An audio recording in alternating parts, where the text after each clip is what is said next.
Good evening, good evening, good evening, good evening, and good evening, ladies and gentlemen. Welcome to WeatherBrains episode number 765. This is the pre-show. And I don't think this is, yes, it is working. Yes. I had a very odd problem. We're tardy. We're typically on here 10 minutes before this and had an issue where Zoom was not connecting to YouTube. I've never had that problem before. But what do? You turn it off and you turn it on again. Where's my song? I don't even know if that's on my main page here in the soundboard, but somewhere I got to find that song because that's exactly what we've done here. All right, let's get everybody on here. We're tardy. We are very tardy, very tardy, very tardy. But this is the magical part of the pre-show. We share boring personal stories, humorous anecdotes. We say outrageous things. We watch hurricanes and our other monitor. Been a busy day, but I think we are okay now.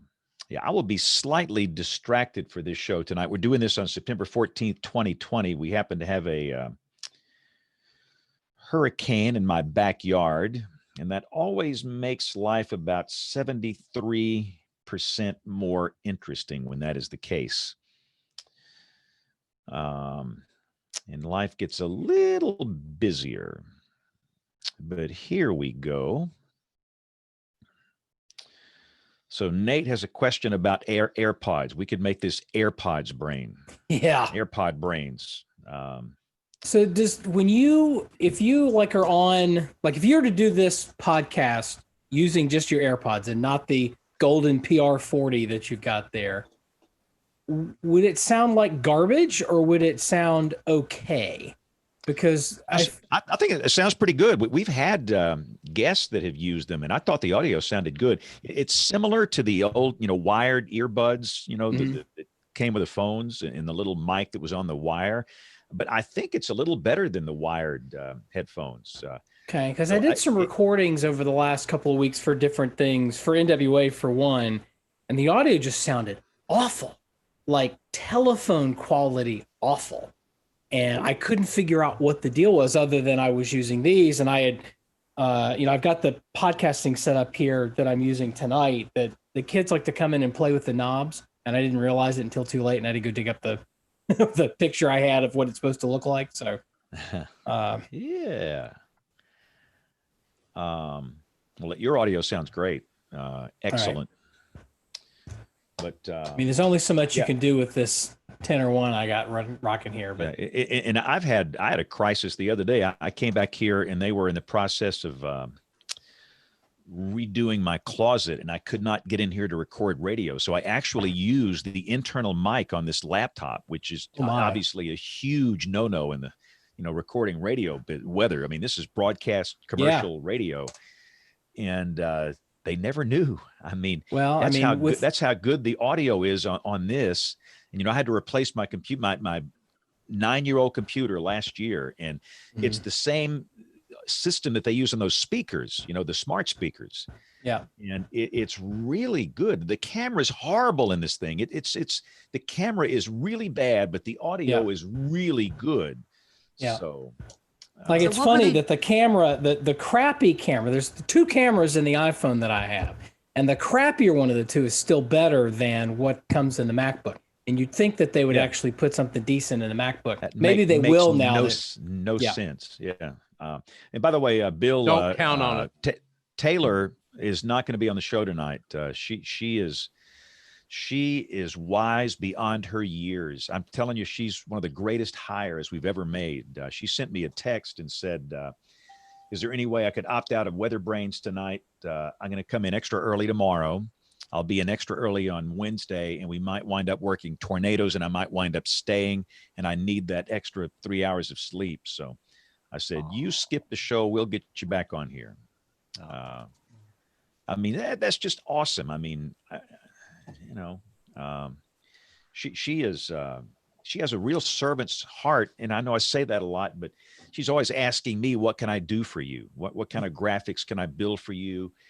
anything you need today. I mean, it is just so refreshing to have her working here. She's great. Oh, good. That's exciting. So anyway, for those watching, I apologize for the tardiness. All I had to do was restart. I just killed out Zoom, and Bill, I turned it off and I turned it on again. I should have played the jingle. That's trying to find that. I bought 2 Lenovo desktops today, and neither one. I'm sorry. And I am so angry. Angry? I had to replace, an old Windows machine just because I have some. I can barely hear you, Bill, by the way. I don't know if you're saying you're very soft. Well, I'm on my good microphone. Hey, Troy, say something. How about now? Testing 1, 2, What do you want 3. me to say? I mean, I could get us all in trouble just in 2 words. Mike, get it out of his 1, level. 2, 3, 4, 5. Yeah. All right, Aubrey, say something. Hello. Hi, everyone. Sounds Now, great. Bill, you say something. Testing 1, 2, 3. Testing 1, 2, 3. A little better. He's a little low now, but it's not. It's in the ballpark. Kim, say something. Something. Something. Good evening, everybody. Good evening. Good evening. Okay. So See, that was pleasant. Kim, you're pleasant. Kevin, say something. Oh, Kevin. I don't think you can hear a word we're saying here. Oh, there he is. Hey, look at that. He's got fancy graphics and the Yeah, man. I wish I had a Kevin, I don't know if you're mic'd up or not. Sounds like you're in a urinal stall in a bathroom in an airport. Oh God. Wow. I mean, That's I'm your just show saying. title. Run people off, James. Just go ahead and run people off. No. That's not a dig. I'm just saying it sounds like you're using an internal mic or something, and if that's fine. I mean, it's we can make that work. We'll put the post-production man on duty here. It's just, the thing is, see when the audio files get mad, they send their emails to me. They don't send them to you. They come right to me. Hey, that audio was crappy. And just so for our guests, most of the people listen to this show. They don't. About 25% watch, about 75% listen. Some do both, which I'm one of them. Matt, is your white balance off, or are you coming to us live from Stanley Kubrick's Clockwork Orange 2020? He's actually Or San in Mobile Francisco, enjoying the brick red sunset. Yeah. Soylent Green is made of people. Yeah, wait, wrong movie. I realize I have a bad choice of lighting in here. No, it's very the ambiance is very nice. Very nice. Looks like one of those heat lamps when you go to the ski resort somewhere there, man. Now it looks like you're covering the wildfires in Oregon or California. It's awfully smoky out here. That's what we'll say. Yeah. Or maybe in DC. Just kidding. Yeah. Tell everyone you're live outside. Oh, there I went. I know. Let's get this thing started. Here we go in 5, 4. Let me get the right soundboard up. I can't find the turn it on and off again thing. How did that happen? I can't Oh, either. That's terrible. That's our greatest bit. All right, here we go. In 5, 4, 3, 2, 1. WeatherBrains is brought to you by the great folks at Midland Weather Radio. Every home, school, and business should have a NOAA Weather Radio, the official voice of the National Weather Service. WeatherBrains episode number 765, the show that's all about weather. This is for the 14th of September, 2020. And you know what this is? The year that never ends. It's the hurricane season that apparently will never end. Ooh, we got a lot to talk about, but let's bring in everybody here. I see pretty much a full house tonight. I see Dr. Kim. Dr. Kim, how are you feeling? How are you doing? How's it going? You're kind of on that home stretch here in this process. I'm on the home stretch in the process of making life. Yeah, I'm doing all right, surprisingly. For being pregnant in a pandemic, it's actually been blessedly uncomplicated. So I'll just keep hoping and praying that as we go into this last month that it continues to be that way. But yeah, I'm doing great. The atmosphere has helped out a lot. We had an amazing cold front that came through. We got rain, temperatures dropped, 30 degrees overnight, which was so refreshing. And most happily, the dew point temperature has not gone back up over that critical 70-degree threshold. So Yes. here's Kim, what, to you, cold yes. front. I've got a Critical question, Kim, threshold would be here is 60. little bit nosy. Due date about, is it a month? You say a month from now? Yep, about a month, sometime Okay. in early to mid October. Okay. And I will say, I think the show title might have to be "Pregnant in a Pandemic." There you go. That's a winner. Yeah, that is. Troy, what's happening down in Austin? You're under 100 degrees yet? Where are Nothing, you over and there? I'm not upset by that. Nothing happening down here. We up to 91 at Bergstrom and 92 at Camp Mabry today, and really pretty nice day of it. Dew points, actually, as Kim pointed out, some of that drier air is worked down. We've got a dew point all the way down to 69 here in Austin tonight, so we're pretty happy about that. And it looks like some rain maybe the end of the week, another weak cold front late Friday night. Saturday may bring the dew points down a few degrees as we go into the weekend. Oh yeah, and then there's that. Yeah, for those watching the video, we have a little hurricane tonight, so I might be slightly distracted in my backyard down here. This is Hurricane Sally that kind of blew up in a hurry this morning. It's kind of leveled off, but it's spinning away like a top, and it's just not moving fast. And these slow movers can be real boogers. They can be a challenge for many different reasons. But I'm hoping that the slow motion will generate enough upwelling to keep this thing from getting out of hand. Typically when they slow down, they don't become major hurricanes. But how many times have we said this here? It's not about the category, it's about the impact. Yeah. So, exactly. The fact that it's moving so slow certainly enhances the flooding potential. And it's going to be a soaker down there, but we'll talk about that in just a bit. Yes. And for a while today, and even the Hurricane Center, the forecasters down there recognize that there were actually times today when it kind of jogged more west, maybe a little southwest at times. And of course, it just never really went anywhere. But and its major deepening occurred right about the noon hours when it appeared to, at least according to the planes out there. Really, really interesting storm. It is. All these have been pretty interesting this year. And of course, we have about 22 others to talk about in the eastern part of the Atlantic Basin. Yeah. But hey, James, I just checked on the shelf. We've only got one name left, so I think you need to order some more. Can you handle that, Bill? We'll make a requisition for those extra names. I mean, now literally every day I get the same question about, hey, how come you didn't use Q? And how come you didn't use you? And all the ones that they don't use, because and the people that are asking, they typically have a name that starts with U or Q. Absolutely. Ulysses. I'll volunteer my name. Yeah, Ulysses S. Grant sent a note in today about that, but we'll get to let's see. Aubrey, how are you? We missed you last week. Welcome back. I would love to say I missed you guys, but I was on vacation.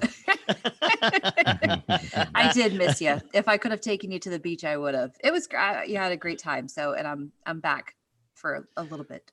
Well, how was it? Tell us. Give us a little quick. It was great. Summary. A little more rain than I was hoping for, but of course we get some pretty interesting storm photos, and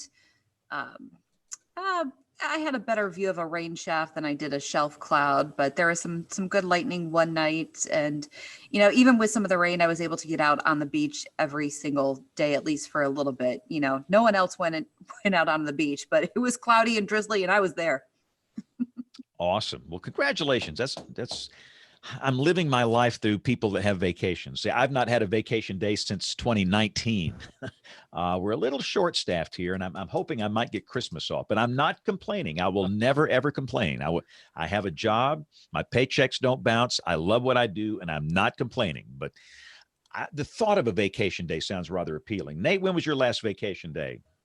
Was the week before Labor Day. My wife and her best friend took off to the mountains of North Carolina, and I had to wrangle little children solo. And so that was incongruent with trying to work full time. So I just took the days off.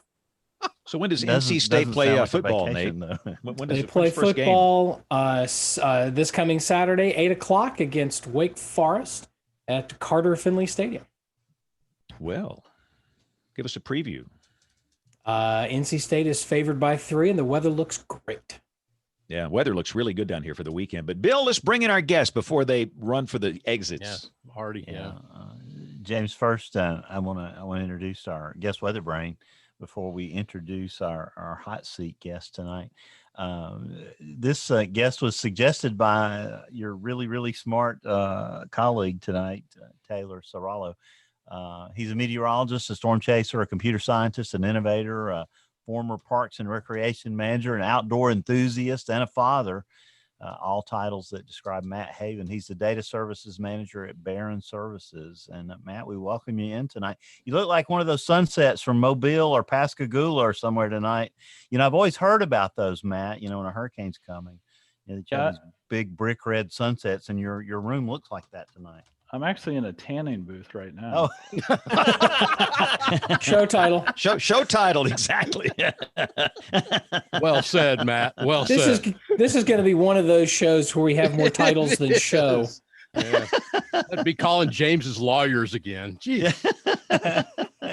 Yeah, you'll see me putting on SPF 50 about every 2 minutes. That'll work. Well, we're so thrilled you're here with us tonight, and I'm glad you're here. So anyway, we're going to turn you into a panelist for a minute so we can talk to our hot seat guest tonight and talk a little bit about Hurricane Laura. So thanks for being here, and just join in, be a part. We'll get back around to talking to you about all the cool things you do here in about 20 minutes. But tonight, we welcome a meteorologist from the National Weather Service in Lake Charles, and his name is Donald Jones. Donald, welcome to the show.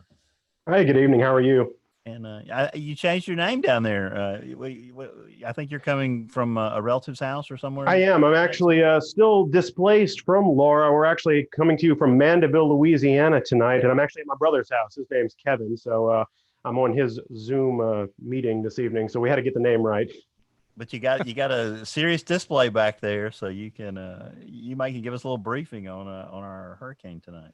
Yeah, we've actually been keeping an eye on the storm here because being over here ourselves, and of course there's a lot of displaced people from Lake Charles that are in the New Orleans area. So we've been trying to continue with our regular briefings, even on our Lake Charles channel, just to give people that are displaced over here an idea of what's coming this way. So what's your thoughts on what's going on tonight with our current hurricane? It's a little scary, a little reminiscent from Laura. I actually didn't sleep a whole lot last night. I was up at 3 o'clock in the morning, actually joined the collaboration call with the Hurricane Center just because I saw what Laura did overnight the night before it made landfall. And so I feel like I'm having kind of a PTSD with this system, just watching it undergo that rapid intensification cycle again. It's eerily reminiscent. Hopefully not nearly as damaging as Laura was to Southwest Louisiana, but seeing the similarities is a little unnerving. It really was deja vu today when we saw that wind speed increasing, that pressure finally beginning to drop really quickly, the thunderstorms getting over the center like that. It's like you've been waiting for that to happen for a while, and then suddenly it does start to happen, and you get that feel of dread, in your pit of your stomach. So I know you'd gone through that with Laura, and then they were going through it with this system. So that was a little scary. It looked like the system may have gotten strong so quickly that it pulled some dry air in. Did you get that sense too? Yeah, a little bit. And just the fact that it took kind of so long you can even see it now on the satellite, the western side of it's still looking a little bit dry.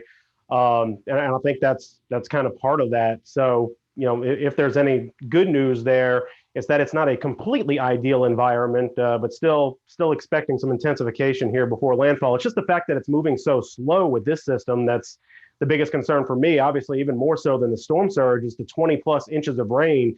We've seen this before, even along the Gulf Coast here, and it's not a pretty sight. And we kind of know what's coming, and there's really nothing you can do about it. The models seem to really be challenged these days more than normal. What do you attribute that to, Donald? What's any thoughts on that? Well, in this particular case, I attribute it more just to the fact that it took quite a while for it to kind of get organized. The combination of that and the fact that the steering currents were just kind of collapsing on the system with the high pressure that was kind of directing it, kind of moving off, and then all that's really pulling it north at this point is that little cold front. so that I think, when you don't have those steering currents really well established, that's, not unexpected with those models. And I think that's kind of been the case in this situation. Laura was a better storm from a modeling perspective, at least I thought so, especially within the last 48 to 72 hours or so. We had pretty good agreement, I thought, with the models. And I thought the Hurricane Center did an outstanding job with that forecast track. They pretty much nailed it from about 3 days out. And that gave everybody in that area plenty of time to get out of Dodge. And the vast majority did. In fact, talking to some of the local officials over in the Lake Charles area, they were very, I don't want to say impressed, but they were very surprised at how many people wound up evacuating for the storm, and it wound up being an excellent decision. So how much of that, Dom, do you think was Rita, and how much of that goes all the way back to 1957 and that hurricane? I think a good bit of it can be attributed to Rita. We never like to compare storms directly or saying, this storm is going to be similar to this storm, because every storm, has its own unique characteristics. But in this case, we kind of used Rita as something of a proxy, and most people in that area got the message pretty clearly when we started kind of saying that. Most folks, the older folks that I talked to, do still remember Audrey, but I think Rita was really the benchmark, if you will, for this storm. And then, of course, going forward, this will be the new benchmark for all of Southwest Louisiana. But I think once we started attributing that or kind of saying it in the same vein as Rita, people started to really understand that this was a serious situation that they didn't want to stick around for. Compare the two storms for us. Compare Rita and Laura, from a meteorological and an impact standpoint there in Southwest Louisiana. Well, the big difference that, and this was something we were trying to convey at the time in real time, is that Rita, while it was a Category 5 at one point, it was a steadily weakening storm up until landfall. That was the big difference between this one and Laura. Laura was at one point rapidly intensifying. And while I think that rapid intensification phase had ended by the time it was actually making landfall, it was still intensifying all the way up until the point that it actually moved ashore. And we wanted to make sure that people understood that differentiation, that there was going to be more energy with this storm than there was with Rita. I think that was the big difference. The landfall location was very, very similar. We were talking, a few miles one way or the other along the Cameron coastline, but the energy that was coming in with the storm was vastly different. And of course, this wound up being an even stronger storm from a wind perspective than Rita was. Rita was much more, just based on the approach and the fact that it had been a 5 before, it still had the surge of a much stronger storm. So the surge was much higher with Rita than it was with Laura. The bigger problem with Laura turned out to be much more the wind, although we are still in the process of kind of going through and getting data points. But I think the highest storm surge we've verified so far is about 17 feet with Laura. So it's still comparable, but I think the vast majority of the damage with Laura was wind, whereas the vast majority of the damage with Rita was much more surge related. Did that frustrate? It had to frustrate you to have people immediately come out and criticize the Hurricane Center and the Weather Service that the storm had not produced the type of storm surge that had been predicted, when we all knew that evidence would be found as soon as we got out into the areas and found damage markers and tidal heights. That had to be frustrating. Yeah, it was a little bit, but we knew it was there. We were getting evidence, kind of indirect evidence that the surge was there, even, the night as it was making landfall, before we started losing stations near the coastline. And actually, riding back, several of us coming back after the evacuation to come check on our homes and stuff, we drove through areas that, as we were driving through, we recognized, this was storm surge damage. There was still water, standing water in parts of these areas. So we knew there was storm surge. It was just slightly to the east, just by a couple of miles from where we had initially forecasted it to be. And thankfully so, that the highest storm surge were in relatively sparsely populated areas. Now, that's not to take anything away from the people that experienced that storm surge, because there were homes and businesses that experienced that very high storm surge, but it did not pan out, the way we thought it would, where we were going to be looking at storm surge at the Weather Service office. And that was our biggest fear. And that's why we made the decision to evacuate the Weather Service office. I want to say it might be the first time in history that the Weather Service has evacuated an office for a hurricane. But it was mainly due to that threat of storm surge. And, it wound up being roughly about 5 or 10 miles, I believe, wound up being the difference in that storm surge, making it up into the Lake Charles area versus just slightly off to the east where it wound up going. So that's interesting. You say that was the first time the Weather Service evacuated an office in advance of a hurricane. I believe so. And that was something that had been discussed amongst people that are much higher up in the ranks than I am. But that kind of came about after the Katrina and Rita storms, and Katrina in particular, and the devastation that it wreaked across southeast Louisiana. There was a lot of discussion thereafter, should the office have evacuated? And plans were put in place thereafter. I'm not privy to all the details of it, that would allow for offices to evacuate in the event that a major hurricane was going to directly threaten them. And that wound up, it wasn't until the morning of that the decision was made, but I think it was a good decision. And hopefully, I would like to see it used as kind of a proxy going forward for other offices, because nowadays in the Weather Service, all of our offices have backup capabilities with the new AWIPS 2 systems. Many other offices are capable of backing up systems. So there's really no reason to put, forecasters in harm's way at that point, when other offices can provide service just as well, if not better, because we're going to lose power and communications at some point as that storm makes landfall. So at that point, we're essentially just sitting there riding out the storm like everyone else. So I was glad to see that evacuation decision was made, and I hope that it's used as a proxy in the future for other decisions for offices that are threatened by major hurricanes. So how much damage at the office, Donald?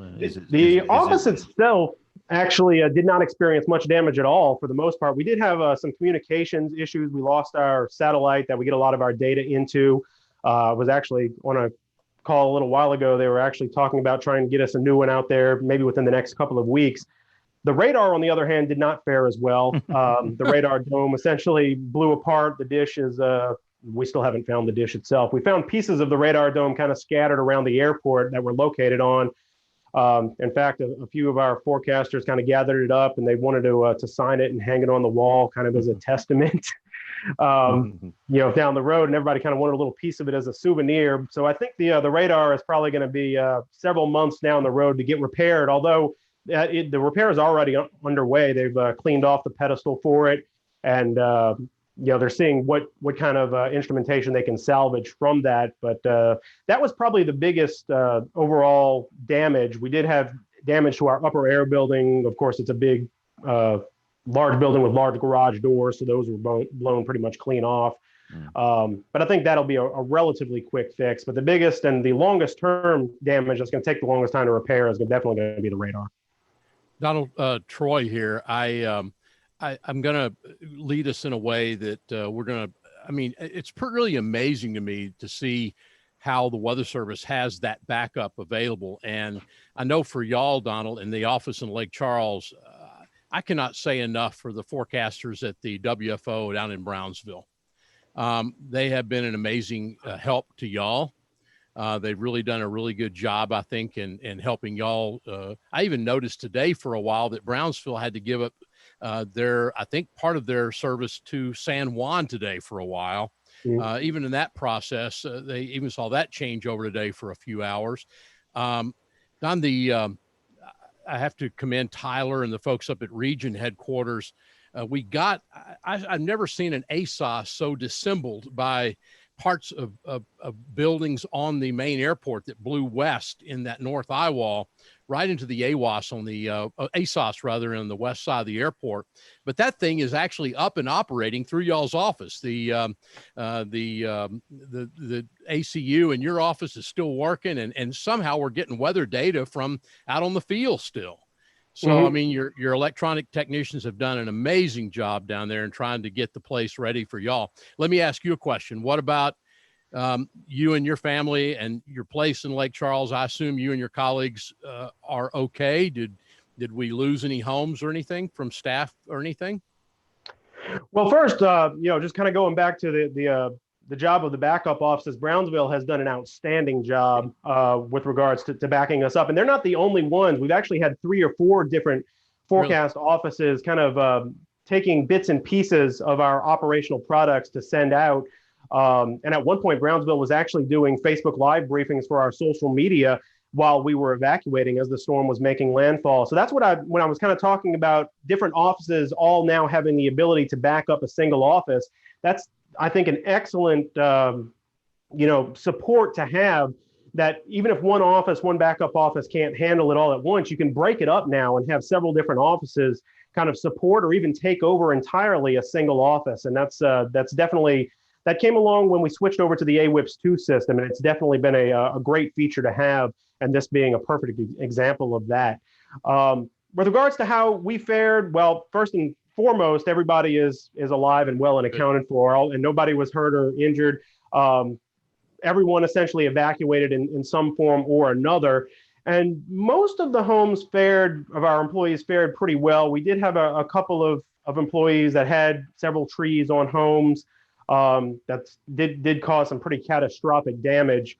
But all of that can be rebuilt. The important thing was we got everybody out of the way, and then you live to fight another day and kind of take it on. Me personally, I did have part of my roof ripped off. I did have a tree on part of the roof as well. We've actually gotten that off already, so that's the good news. Now we're kind of in the. I also had oddly enough, it was very strange. I had both the front and back doors of my house completely blown off of the hinges. Essentially, my back door was blown out halfway into my backyard, and that allowed a lot of rainwater to come in.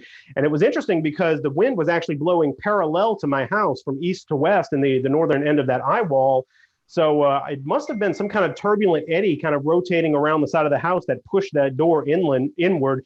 And then I think it blew the other door out the back. So from a strictly meteorological sense, it was actually kind of interesting if you can get past the fact that it's your home that was destroyed in the process. But, that's something that's, again, taking one day at a time. And right now we're working just to try to get electricity restored across the area. And then we can start working on repairs from there. Well, one thing, Donald, I think is interesting, and I have to give credit to my colleagues at the National Weather Service, Austin, San Antonio, a couple of years ago during Irma, back when Key West was brought offline, I think, our colleagues down here down the road down New Braunfels actually took over for Key West real transparently for about a week or so and did really an amazing job down here. So, and I think Kim has a follow-up about backups in just a couple of minutes. Let me ask you one more, Donald, and then you can slap me upside the head for asking you this, but any idea about when we maybe can reestablish the WFO? And I know that's Stephen Cooper's call and other people around the country, but any idea yet? Well, the most important thing right now is to get data flowing back into the office. I actually received an email from our MIC at the WFO in Lake Charles, Andy Patrick, this afternoon, and we're working on getting a temporary satellite set up that will allow us to ingest AWIPS data, satellite model data, and stuff. Once we get all of that kind of set back up, I think we're in a position that we can start issuing products once again. And the estimate right now is within the next 1 to 2 weeks. I think 2 weeks on the kind of the far end, but hopefully within the next week, we can at least start getting forecast products back out from WFO Lake Charles. And if you can, Donald, I love you, man, but if we can get an upper air, I know it's going to be tough to do with that. but boy, I tell you what, the upper air, what we really need the most. So anyway, whatever you can do about that. I'll definitely put the request in. Mac, I've been texting back and forth with the guys that usually do that. The only problem we really have with the upper air is operational. In fact, we did a test flight 2 or 3 days ago. It works. It's just a matter of the doors are essentially blown off the upper air building. So getting a balloon blown up without having the wind blow it all over the place has been a bit of a challenge. But if we can get some tarps put up or something, at least temporary, all of the upper air mechanics are operational and ready to go. Good. Thank you. Gosh, it's always the lower tech things, right? You have all the technology. That's fine. It's just the roof. Doors. You need garage doors. Yeah. That's all you need. That's it. Right? Oh, it's just amazing. It seems like that's always the case with the weather service, with any issue. It's always the smallest of nuts or bolts. It's the last thing you think of. It is. So I'm really interested in the conversation you brought up about, living in these disaster zones and the process that goes into deciding whether an FO will stay online or not. And I actually wanted to I was thinking about the case that Troy brought up with Irma, that the forecast office out there in the Florida Keys at Key West, I'm pretty sure they stayed operational the whole time. They hunkered down, and they had some extra personnel, I think, that came in to help staff. It might be the case that there were some of the people who were local who did evacuate with their families.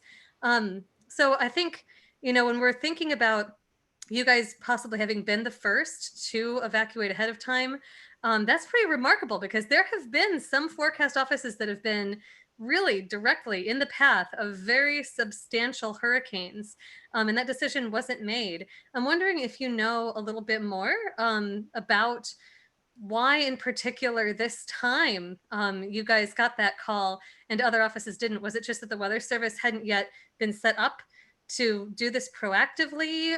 Was the decision made that there's a pandemic and we just, the evacuation is already so complicated, we just don't want to mess with it? I'm curious to know if you know a little bit more about the behind the scenes on that, since this is something that's such a lived experience for you and your families, and there's a lot that could go into it. Right. Well, I can't speak as to why the decisions were made, with regards to Irma. I really wasn't privy to any of that information. In our case, the decision was made the morning of, and from as best I understand it, it was primarily due to the threat of the storm surge. We were perfectly confident in the building's ability to withstand the wind. It's built to handle those kind of wind speeds, and it's rated for that. So there was no real concern about the building's ability to handle the wind. It was the storm surge that was going to be the biggest threat. If you have to keep in mind, for Southwest Louisiana, especially down towards Cameron Parish, we're talking about extremely flat land. So we were expecting storm surge in a worst case scenario that thankfully didn't pan out in the worst sense. But we were expecting storm surge as far inland as about 30 miles, which, based on the Hurricane Center's own storm surge models, was going to put about 2 feet of water in our office, which, besides being a direct threat to our own safety, was also going to potentially, obviously put us out of any kind of operational mode by impacting our electronics and everything that goes with that. So had the storm surge not been as big of a threat, I think we probably would have wound up staying. I think it was the threat of the storm surge actually making it to the office that was ultimately the deciding factor to kind of go ahead and evacuate at that point. But Donald, didn't you say too that as the crow flies, that missed the office, but it was only about 7 miles that way. I mean, 10 miles that way, right? Yeah. Good call. It wasn't very much, yeah, and yeah, we definitely didn't want to take that chance. We were very, very fortunate that it actually did. If you look at the official forecast track, it took a very slight jog to the right, just right as it was making landfall, I believe, and that wound up being the difference and essentially saved a large part of South Lake Charles, including our office. I will say that this notion of the Weather Service evacuating, that sends an incredibly powerful message. When you're telling everybody in an area to get out, when the Weather Service says, you know what, we've got the technology, we can do some backup here, we're going to check out of here as well. And I understand, I disagreed with the Key West office not evacuating for Irma. I understand why they didn't do it, and I appreciate it, and we've had conversations. But I think that's a really powerful message when all of your messaging is get out. For you to do that is an incredibly powerful thing, and that doesn't necessarily mean that you can't stand up and do your job in that moment. And again, Key West is sort of a different critter given where they are. But I just think the optics of that, to use a political term, are incredibly powerful. And we recognized that opportunity too. We were doing Facebook Live briefings all the way up until the morning, actually within the hour before we evacuated.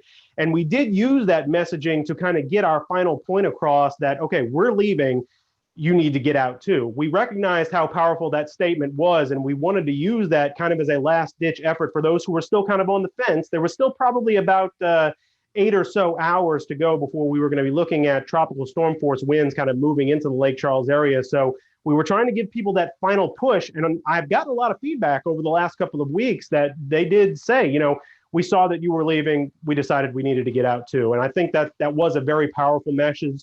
Not something we can use all the time, but it worked out very, very well in this situation. Yeah. Yeah, Yeah. that's Oh, sorry. I'll just really quickly say, and Matt, it sounds like you have a question, and I'll hand it off to you in a second. But this is something I have very mixed feelings about with, there are different field projects that go to observe hurricanes. They're hurricane chasers. And I have the same mixed feelings about that, I think, Nate, as you had with, say, the forecast office hunkering down in Key West. I think it's important, there's a mission here and there are observations to take. And I appreciate that. But putting yourself there sends a message implicitly that this is something that can be survived by me staying here, and you can, overcome whatever the challenge is.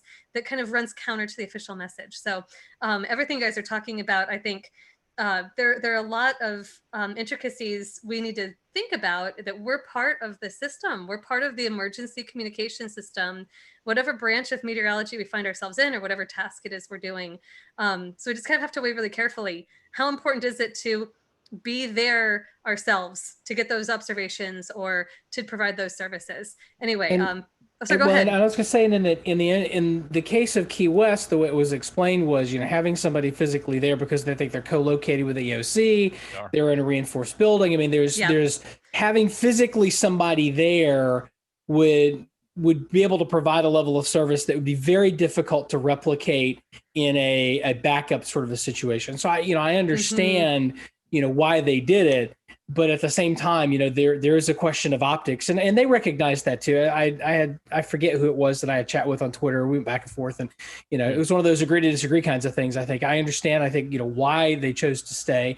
I understand why you guys chose to to leave in this instance, and I think in retrospect, it's one of these we can sit here with hindsight and go whatever. But in the moment, that's a really powerful tool. And Kim, to your point, when we say that we have to, that we're packing up and moving. When we say it is too dangerous for us to do this really critical, important thing that we are charged to do, but we can't do it safely, then that's a really powerful tool. And I think one thing that we've learned with working from home through the pandemic is that there's a lot of stuff that we can do from remote locations that we never thought we could do.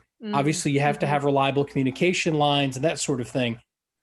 But there's a whole lot of stuff that we can do these days remotely that we should definitely take advantage of so that we can get people out of harm's way. Because it's, had you had the couple of feet of water in the office, had the radome collapsed on top of the office, things like that, these are things that could have happened well within the realm of possibilities. We didn't this time around. And I'm thankful for that. And I'm thankful that everybody was out and safe. So. Yeah, I think there's always been a kind of a mesh or a having to address I don't want to call it the hypocrisy, but there is something to be said for when we're telling everybody to get out, but we're staying behind on it because, we can handle it. I think there is something to be said for, we're leaving too, that almost like a role model approach. So I think there's definitely some value in that. Of course, it's not going to work in every situation, but at least my personal opinion in this situation was that we were going to be much more valuable to providing the services, maybe not in the traditional sense that we provide, but we would still be able to provide the necessary services outside the office. In fact, myself and one of our other lead forecasters we evacuated to Southeast Louisiana. We wound up going to WFO Slidell. And we were able to continue to provide social media updates and gather observational information from those offices. Our MIC Andy Patrick, our warning coordination meteorologist Roger Erickson, and our science operations officer Felix Navahard, they all went to the Emergency Operations Center, which is actually in downtown Lake Charles, but it's a high-rise building that's also built to withstand these kind of hurricanes. So they were really at no immediate risk themselves, but by being there, they were able to continue to maintain the communications with the local decision makers, the local leaders and emergency management personnel that they would not have been able to remain in contact with if we were stuck at a WFO with no power and no communications. So I actually think in this case, we were able to better provide our operations and our support to those who needed it outside of the WFO as opposed to remaining within the office. Matt, we've been cutting you off for like the last hour and a half. Jump in here before I start talking again. The way I look at it, you have a Cat 4 coming. The WFO evacuates, which is an amazingly powerful message. The Waffle House doesn't have a chance. And everything else. When was the last time you were at a Waffle House, Matt Haven? Because I've seen Waffle Houses survive a lot. I know. Yeah. Well, we do have the Waffle House Index under FEMA, so it is pretty powerful. I think the last time was at NWA like 7 years ago or something. When are we going to get the Waffle House Index plottable in barren links? I've looked at that before. That's a good use of data right there. Yeah. You know, so Nate.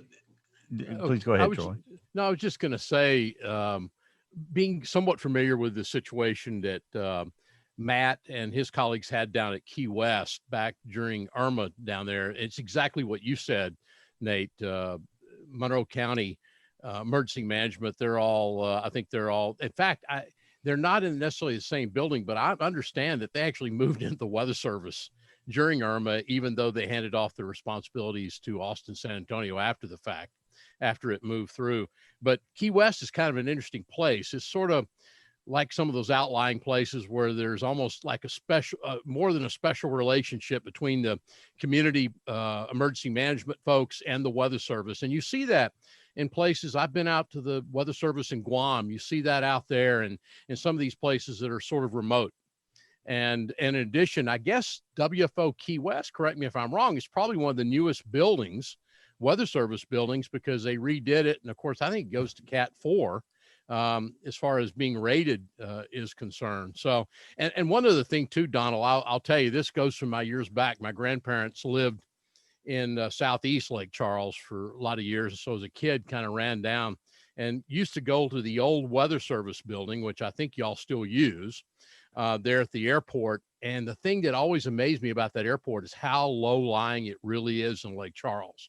There is just, Donald, it doesn't seem like much difference between there and Cameron, except a number of miles.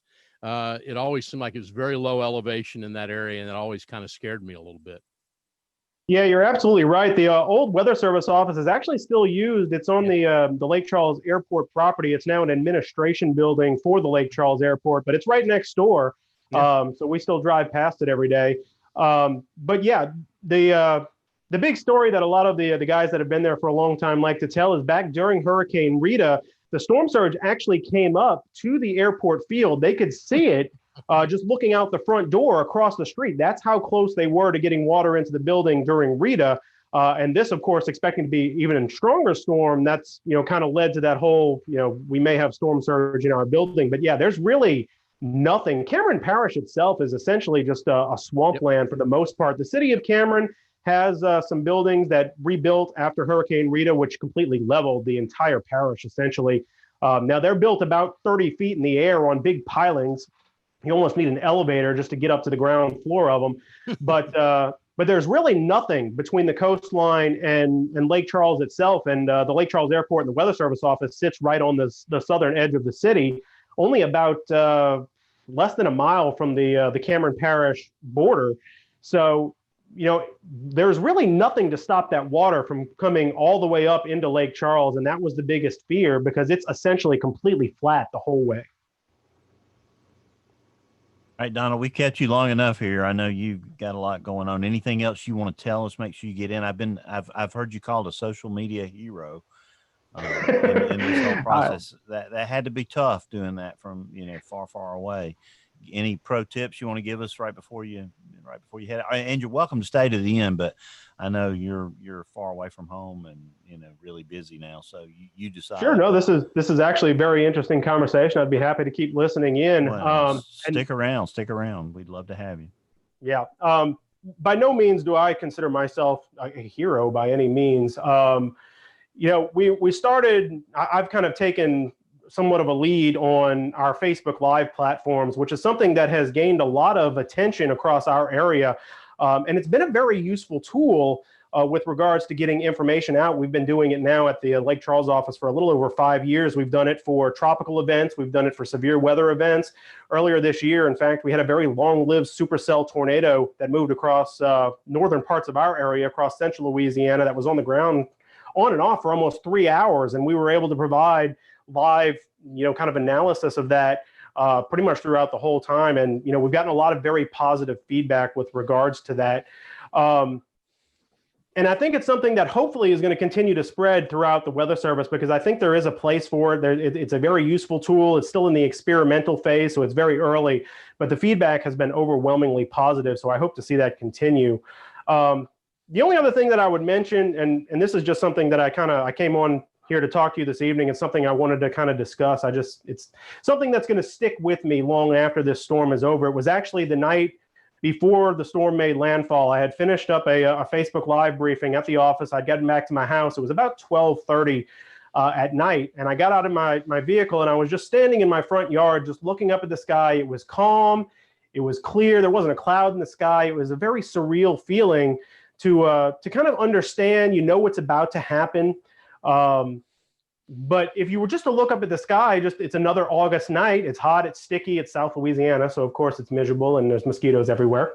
But if not for the satellites and all of the technology that's only been available for the last 50, 60 years or so, we would have had no idea that anything was about that, what we were about to experience was about to happen. And it was just a very surreal feeling just to stand there and feel like this is just another August night, if not for the fact that we know what's coming and what's about to happen. So that's something that's going to stick with me for a long time to come. Yeah, that is a very surreal feeling. And I remember one of my earliest childhood books was a book about the 1856 Last Island hurricane, and those folks on that barrier island had no idea what was coming on that, that Saturday, that Friday night before. The first sign really was the swell, from the hurricane, being different. And that brick red sunset, the one that Matt is experiencing right there in his home, was the first sign. And so, Bill, yeah. I saw a lot of social media tonight from Central and South Mississippi sunsets. People were tweeting and putting it all out tonight, saying it's just surreal. We know what's going on. I think one of the TV Mets up in Jackson said, we know it's so quiet here, but we know what is off the coast by 125 miles. So really kind of interesting, like Donald says. And you made this. I will say, guys, the pictures that I've been getting during this conversation, they're stunning. They are. These tropical sunsets and tropical skies are the best skies. Oh, it's just unbelievable. Is there some smoke mixed in with that? Probably, I would imagine. One guy said we're full of crap, though, because that's just one guy.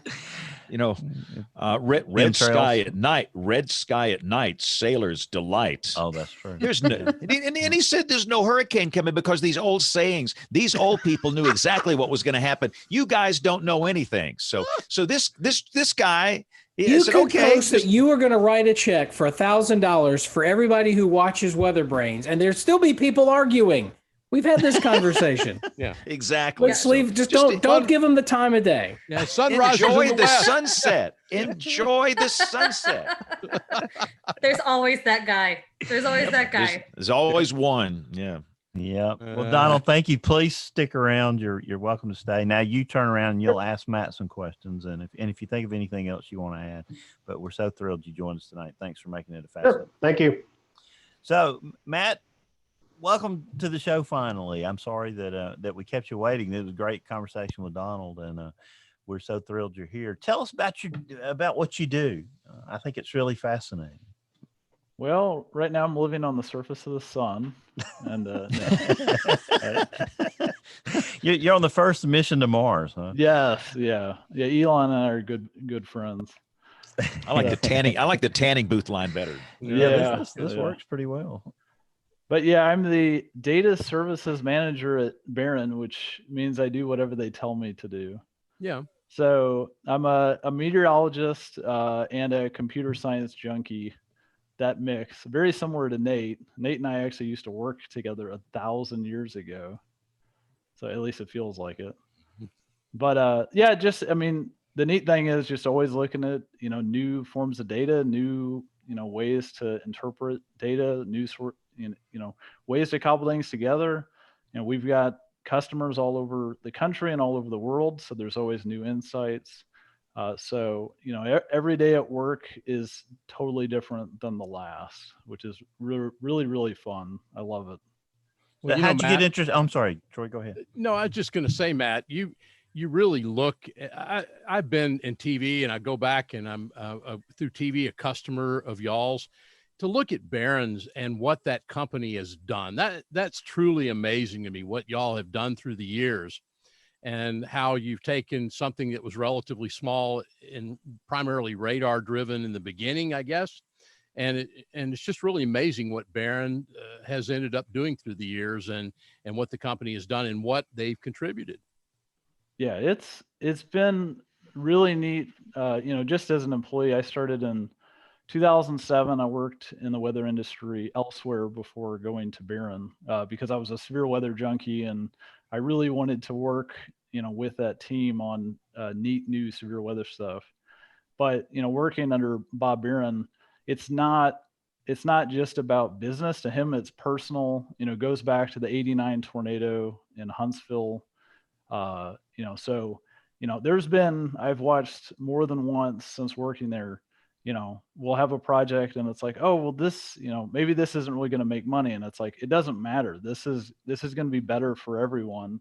This is better for the state of Alabama, or this is better for, alerting the public. So it's really been a personal mission, and that's been really awesome to be part of. Well, Bob's done so many interesting things, not only for broadcasters and helped to contribute to what they have, but in aviation and different areas as well. So it's just really been amazing what Barron's done. And I've always look back at that and say, what a game changer, really, for the commercial business side of the house in weather. Yeah. So Matt, how did you get interested in weather? Starting to say, you said, you always really loved it. So how'd you get started? Well, I am from the great state of Missouri, like a lot of other meteorologists. I think at one point it was like more than 10% of the staff at Barron was from Missouri. So that was like the biggest state other than Alabama. So yeah, just growing up in Missouri, it's extremes of everything. So ice storms and snow and tornadoes and all that's in the same day. And it's just, extreme heat waves and everything under the sun. Flood in 93, flood in 94. It's an amazing place to grow up. So there's a lot of astronauts from Kansas, and there's a lot of meteorologists from Missouri. I've learned that over the years. So you did some time storm chasing along the way. Tell us about some of your exploits. Yeah, I storm chased poorly over the years. A little bit just, in college. Went to the University of Missouri in Columbia. So we're in central Missouri. It's nice because you can get up and you can be, west of the tree line in central Kansas before lunch, without a whole lot of work. So, did a lot of just planes chasing in college. Tried not to skip too many classes. So, yeah, usually the problem was the professors usually knew because they're like, hey, where is these students? And it's a high risk. What's going on here? It's pretty obvious. Yeah, probably one of the most interesting meetings I ever went to, Bill, that I remember was a tornado symposium in Norman, probably about 20 years ago. And all I remember is that we're all in a meeting at lunch, and at 1 o'clock we come out, and a tornado watch is issued for central Oklahoma. The meeting emptied out. There was an empty hall. No one was left in this meeting the rest of the day. So sort of exactly what Matt's saying, I got to tell you, there's something, as Matt mentioned, I worked for Barron and many, many years ago. And I remember the first week I was there, and it might've been the second or third day that I was on site, and tornado warning was issued that included the office. and everybody went out. It's a terrible story to tell about meteorologists, but we all went out from, the receptionist, we're all standing in the parking lot looking for rotation, trying to storm spot this thing. And I remember at that moment, I'm like, I am amongst my people, because when you're at a TV station, like most, like James and I and Troy, you spent some time there, your TV station, you're one of 2 or 3 meteorologists. There might be a weather weenie and a photog or an engineer, but they don't get it. And I remember when, if we'd have been able to get on the roof of the building, we would have to go look at this thing, come over. And I just remember, like, this is what it's like, right? To work with a bunch of people who are like-minded. I totally encourage, if you've never had that experience, you totally should do it. Yeah, and we may or may not have a picture of a couple of the meteorologists at Barron on the top of the roof with a tornado hitting downtown Huntsville in the background. Yeah. That's classified, though. Right. Yeah, that's classified. Nobody's supposed to be on the roof. Right. Nobody was actually on the roof at the same time as the tornado. Photoshop. Clearly a Photoshop job. Superimposed. But Just Kim, like, I've heard the same thing, Kim, about the National Weather Center as well. I've heard stories about Norman. That was exactly where I was gonna go. It's just like we have this observation deck, right? And it was created to face south, west, and north. Any direction that a severe storm could conceivably come from. And there was, it was April 13th, 2012. There was going to be I think it was a high risk day the next day out in northwest Oklahoma, up by Woodward. And a bunch of us were in the Storm Prediction Center actually listening to a weather briefing. And all of a sudden, all the blinds shut to the west, because they're on the west side of the building. We needed the computer screens, so we shut the blinds. And there was some risk of severe weather that day for us, but it wasn't that big of a deal, we thought, until Patrick Marsh is giving the weather briefing, and all these people start leaving the room. They look at their cell phone and they start leaving, and everyone's like, something's going on. Patrick, you should probably just dial up radar and we should look at what's happening. There'd been a supercell that blew up to our southwest, and it was just 3 volume scans from nothing to rotation. And so everybody piled out of the Storm Prediction Center. We went up to the roof and we watched, or not the roof, we went up to the observation deck. Other people went to the roof.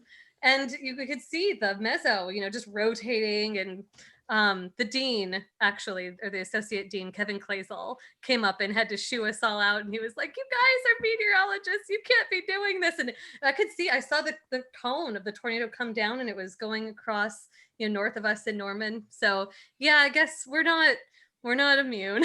I have to wonder, Kim, are you really a meteorologist until you've been shooed off or out of the observation deck at the National Weather Center by Kevin Clazel or somebody? Yeah, that's true. Yeah. It's true. That's true. It's kind of a badge. It's kind of, the ceremonial transition into the brotherhood.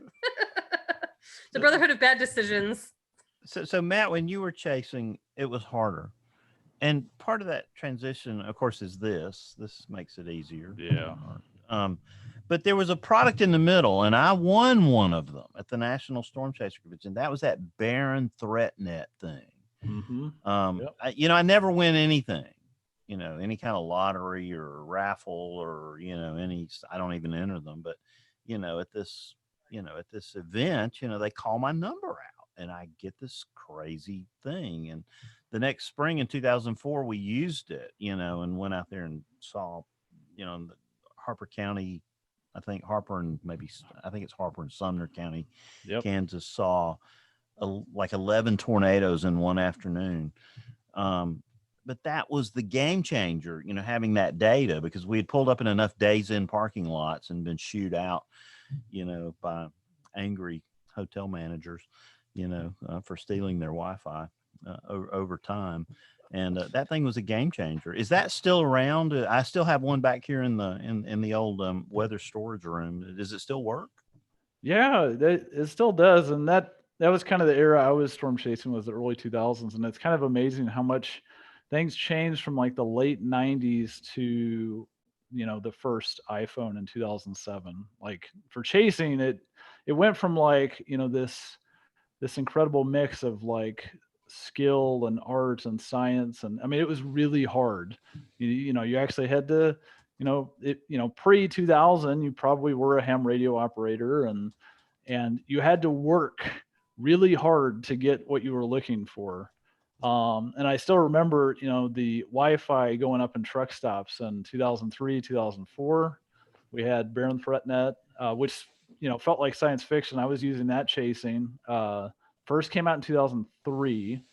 And yes, that's on the XM weather signal. So we still, that still works today. Most of that business is pilots and boaters. So it's mostly built for aviation and marine, but we've had storm chasers using it for 17 years now. And that's expanded into some other products on XM on cars, right? Talk about some of those things that Baron does. Yeah, we did. A few years after that, we had what was called Nav Weather, which we were trying to do. We had a group of people. I was part of that came from St. Louis, and we were a group that focused on winter weather. That's my background. Before severe weather, we did road weather forecasting for DOTs all over North America. So, which was nice when I was younger because you'd work the winter and then I'd take May off to go storm chasing. So, because you don't have a lot of worked out pretty well. Yeah. So yeah, with that product, we were trying to actually get, actionable winter weather information specific to road weather into luxury vehicles. And that's we still have that, and that's adapted more to like 4G services. You're doing cellular services that are going to vehicles. That's pretty cool. What other cool things are y'all working on up there that maybe we don't know about, or maybe that are coming soon? I can't keep up with it all. Just us chickens here, Matt. Yeah. Nobody listens to the show. It's just us. Yeah, it's just us girls. Nobody's paying attention. No, it's of course, we have the, broadcast TV business, which is always fun. I've gotten to go to lots of interesting places around the world, talk to the foreign weather service agencies. A few years ago, I actually met with the Chinese weather service in Beijing and the Indian Met Service within a week. So that was a crazy week to go to Beijing and then get down to Delhi and meet with IMD and talk to them. Of course, those two weather agencies, outside of the U.S. National Weather Service, those are, the next biggest, and they couldn't be any different than each other. It's pretty fascinating to see how completely different the U.S. Weather Service is versus other weather agencies. And I know we take it for granted, but what the United States has is so just amazing. Like, there's so many talented people that have put their whole life into making NOAA and the National Weather Service what it is. It really is impressive. Yeah. That's one of the most impressive things to me is that, of all the things that Bob's done, he's going and starting weather services in other countries. And you just mentioned how different these other countries are. Talk about the differences in culture for countries like China, India, other ones that you've been to that might be interesting. Well, and the thing that you run into the most, and we've gone to China and we've gone to India. Usually we're going to much smaller places because that's really where the need is. We did a modernization project in Brunei about 10 years ago, which is, this tiny little oil-rich country in Borneo. It's like 2,000 square miles. It's tiny. But they have meteorologists. Actually, their head meteorologist had a PhD from Florida State, which was really neat. Small world. But a lot of it is just, it's a mix of like bureaucracy and organizational difficulties of, hey, different agencies and like a government are all trying to determine, they're trying to jockey for budgets. And it's this huge mess of like, there's no data management and there's no long-term plan for this or that. They don't really know what they need. And nobody wants to ask because they don't want to look like they don't know what they're talking about. So a lot of times, I think we do consulting more than actual projects more often than not, because a lot of times it's like, hey, let's talk to you and just give you an honest assessment of like where you are. And then if you want to work with us, that's great. Otherwise, you need to work with somebody because you've got 20 years of catch up to do. So that's been interesting. And some it really depends where you're at in the world on what you're going to run into. But most weather agencies and it's not, oh, this continent's bad and this continent's good. It's really just a hodgepodge. I've been on the phone with a couple of the Caribbean Weather Service agencies in the last several weeks. Won't name any names, but the last two we've talked to, phenomenal. Like, it's amazing how well they do with the resources they do. And a lot of that's just sheer survival. They have to, if you're in the Caribbean, you have to deal with Cat 5s that are going to move over your island and your people. You have to be as good as you can be with whatever resources you have. And then there's other places that will go that it's such a bureaucratic mess. It's kind of unbelievable. I guess you were tracking Paulette this morning as it went over Bermuda. I love that place. I got to go on a business trip there once and just was fascinated with that island. And so to see the entire island encompassed in the eye this morning was truly fascinating. And it seemed like the hurricane might have been actually strengthening as it moved away from the island, according to the satellite this morning. Yeah, and Bermuda is one of those places you have to really have a significant hurricane to catch them off guard. I mean, they're built very well to withstand up to the extreme systems.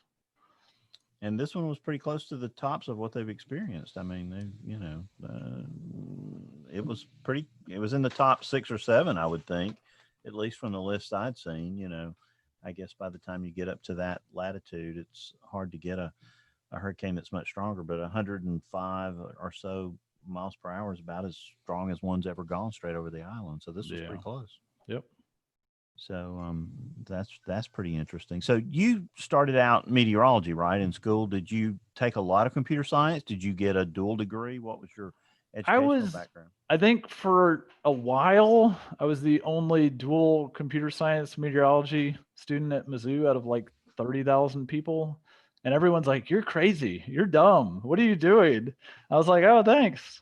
You were the most prescient one of the whole bunch. Yeah. Exactly. But at some point I was like, I do want to graduate sooner than later. So, so I just finished meteorology and I was one of those nerdy kids that, I started programming when I was in middle school with whatever I could get my hands on. So, I'm mostly self-taught with a lot of that. So talk about all the data at Barron. Just this. It seems, amazing to me what you must be dealing with, housing, storing, manipulating on a daily basis. Give us some context.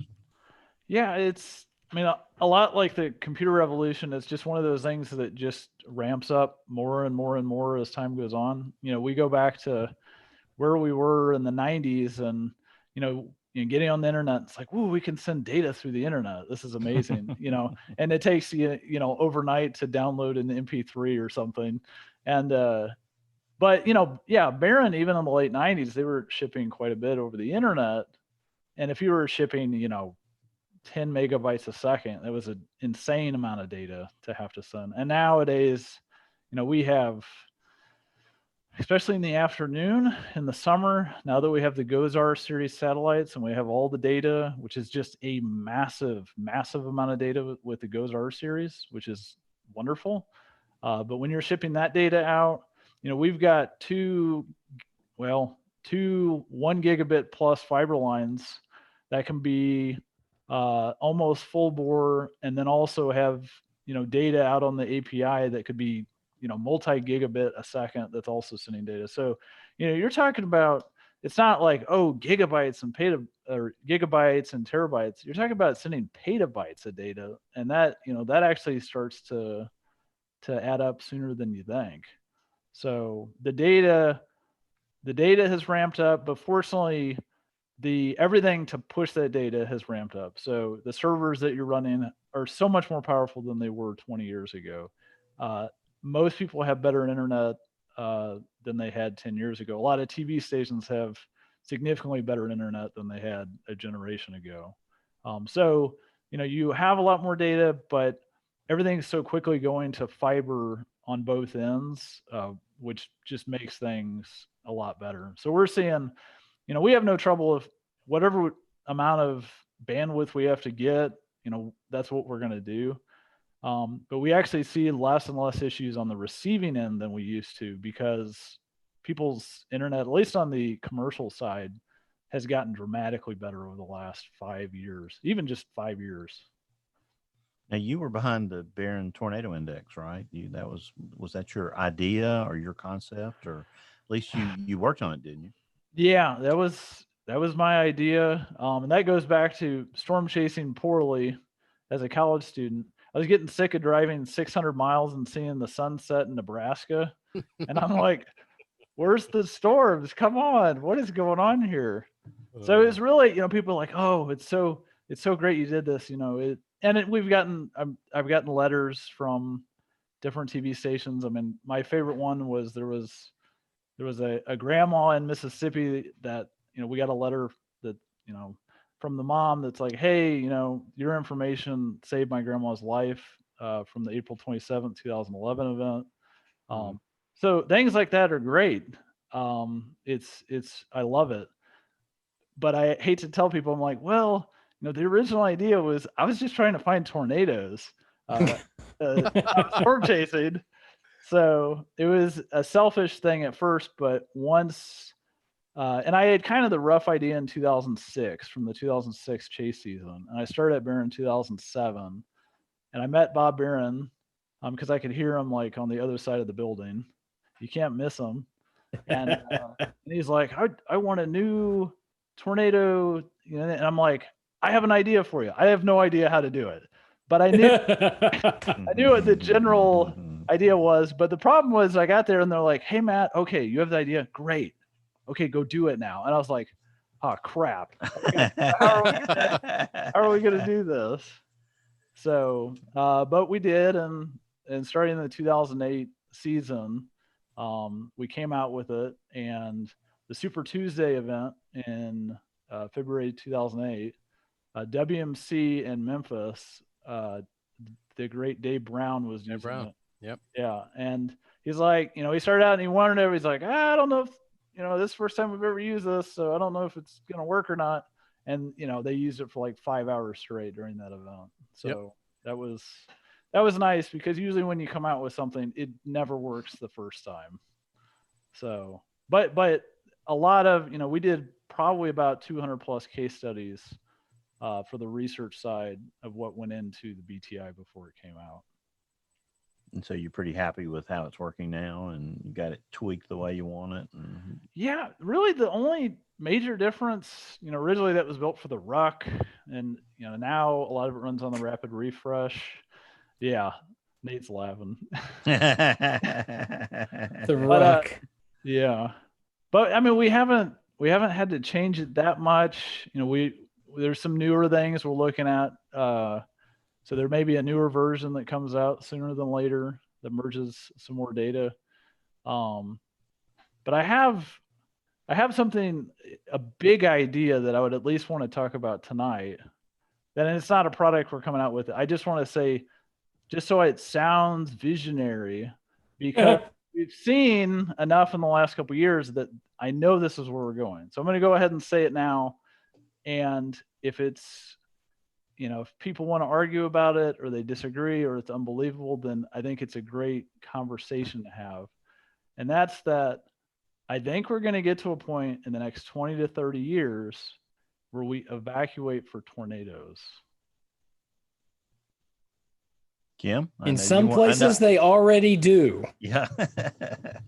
Kim's already moving toward the mic there. And they'll evacuate for tornadoes with 12 plus hours of lead time. I got to ring my bell again on that one. Wow. Do you think people would want to get out that early? No, I don't think so. But I would reference the Easter Sunday event we had in Alabama this year, which is the big one. And the last couple of seasons, we've got for those of you that have gone deep into looking at Storm Prediction Center's data, the SREF V2 is a treasure trove of amazing model data. We have our own model at Barron, a 3-kilometer model that we've put a lot of work into. So we've got different models that are down to 3-kilometer resolution or better. And some of the updraft helicity data we get from that, along with some of the older stuff like significant tornado parameter and other tornado potential forecasts. Some of this stuff is phasing together, and we've been using it on the experimental side, and we did this for the Easter Sunday event. I actually wrote up a huge thing. I can send it to you guys after this of what I wrote up the night before the Easter Sunday event. And with the data that we had, we basically, within a plus or 20 miles on either side, plus or minus 30 minutes of the track, we had forecasted the most significant part of the Easter Sunday event. And that was about 18 hours ahead of time. So, and we're definitely not that good yet today, but you add another 1,000-fold increase in processing power over the next generation. And I think stuff that seems like science fiction today is actually going to become a reality in the future. And it's not going to be, this person invented that. It's going to just be the whole push of the community, the Weather Service, private companies, foreign weather service agencies. I mean, some of the stuff, that some of the European weather service agencies are doing with modeling is amazing.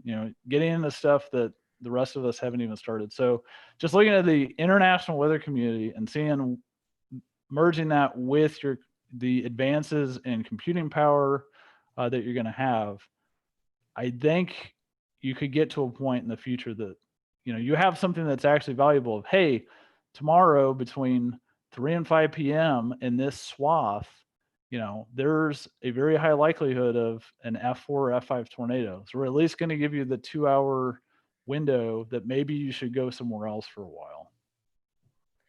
It'll be interesting to see how far in advance. I'll be excited when we can just get that stuff for the next 1 to 4 hours. Some window of a reasonable neighborhood, I think will be really empowering to people. And if you're talking about evacuating, I can't help but think that it's going to be really consequential to sort of get that neighborhood right, because you could have people who, if they put a lot of faith and trust in a model solution, this is a concern that I and others have about ensembles that produce these really nice looking swaths, even just a couple hours out. If people were to treat it like a deterministic forecast, then they could put themselves, if you were to treat it like this is going to be the solution, and think about evacuation, people could actually put themselves into a place where, the track actually goes 30 miles south or something, and they could be in the place where it ultimately does hit. I think we have to, even, forecasters and the people that we're communicating with, we need to be cognizant of not limiting our imaginations, because these things start to look so hyper realistic, and you can just get really drawn in and sucked in and say, oh, look at those updraft helicity tracks that go across, whatever, Oklahoma, northern Alabama, whether it's the night before or even the morning of, how it is that we should use that for planning and how individuals should use that for their decisions, I think is something we need to take some care with, because there is yet a lot of uncertainty in these model solutions. Like you said, we're not quite there yet. You hit the nail on the head with that one event. And I think for a lot of these modeling systems, ensemble-based systems, they have these great examples where they hit the nail on the head, in these particular events. But then there are other events where there are these enormous displacement errors. And, we're still there. So I think you're right that the future is going to look really different. We'll see where these systems go. We'll see how accurate they are. You said 20 years, there's a lot that's going to go on in that time. I'm really eager just to see the 1 to 4 hour window, get some of this stuff where we can fill in the gap between a watch and a warning. That'll be terrifically empowering to people to know, oh, this kind of set of counties, this subset of counties, you just kind of lights up a little bit, and you need to start thinking about preparing. That'll be, to me, a very exciting advance. So I love the science fiction stuff, because it's like so neat, but also can be a little bit scary to think about. Let's make sure we use this well, right? Yeah. And we're definitely not there yet. There's a lot of, and we see it all the time, people are confusing precision with accuracy. So they Yep. go, oh, look at this beautiful swath that the model spits out. And it's like, yeah, and it was totally wrong. Like, Yeah. it's totally wrong most of the time. So the danger right now is like most of that output, you can't just use directly. But you go back 10 years ago, you didn't really have anything like that. You go back 20 years ago, it's like you had synoptic output. You didn't have a 3-kilometer convective resolving model that you could run every hour. So, but yes, the next big thing is, just stay on the 1 to 4 hours. And that's still an incredibly hard problem to get right. There's a lot that can go wrong with that kind of a forecast. I think it's important, though, Kim, to your point, and I know this isn't exactly what you're saying, but I'm going to pivot on this a little bit, that we can't limit our imaginations to the restrictions that we have today. And that applies not only to meteorologists, but to social scientists, communicators, psychologists. We need to start thinking about these things today, because when Matt mentioned it, we do have people evacuating, very limited circumstances. It's not well understood. There are a handful of studies here and there, but we do have situations where we can point to a tornado forecast of some kind or another, and people actually getting out of their houses, getting into their cars, and driving to the next town over. And we already have that. And I think Matt's right. I think we're going to continue to get to the point with computer processing power, with our improved understanding of how tornadoes form, what causes them, why one storm tornadoes and one storm doesn't, that sort of thing. And I think that as all of this continues to move forward, we're eventually going to be in a spot where we're going to be able to predict some of these things with enough accuracy that it might make sense to do that. And we've got to start thinking about the people piece of that, both in terms of the recipients of that messaging, but also how that messaging is crafted, and also the meteorologist interpreting that data and having the confidence to look at that and go, yeah, I think that's going to happen, and I need to tell people about it. And that's a big hump that we've got to get over as well. That's absolutely true. I mean, the probabilistic hazard information that's under development today, for just the 0 to 1 hour time frame, the information that's envisioned to complement a tornado warning, say, that is something that's being designed with the thought that especially vulnerable populations, would evacuate. We want to get people out who are in mobile and manufactured housing, for example. Well, a warning doesn't give you nearly enough time. I think what's going to be really interesting is seeing if it's just that subset of people. And to this, you're exactly right, Nate. We need to start thinking about who will be inclined to evacuate. We actually don't have very much information about, public preferences. It might be that even people who are in really well-built homes, who really don't have a lot of reason to leave statistically, might emotionally have a lot of desire to go. And if that isn't a managed process, when the technology opens that door, we're going to have to be ready for whatever people are going to do realistically. So it's a point very well taken. But any of y'all watching the NWA events yesterday, did you see Dylan Steinkruger's talk about artificial intelligence at the warning desk? Is he the one at Penn State who's making That's right. He's going to be giving a seminar at OU soon. I'm very excited to see it. Did you get to see it? I did. It was interesting. I think we'll have to have him on as a weather brain because he was showing some skill there that was close to a human forecaster. Some on the good side, some on the negative side, but at least some skill being shown. And I thought it was interesting. So talk about AI and what y'all are doing at Barron, Matt. This brings up a lot of different interesting topics. So, I have various opinions on AI and machine learning when it comes to meteorology. For real-time alerting, that you got to be very careful. The one thing with machine learning is it can work really, really well until it doesn't. So if you're going to do something that's extremely mission critical and you're going to feed this thing a bunch of data and it's going to work, say 10 times in a row, and you're like, oh, this is great.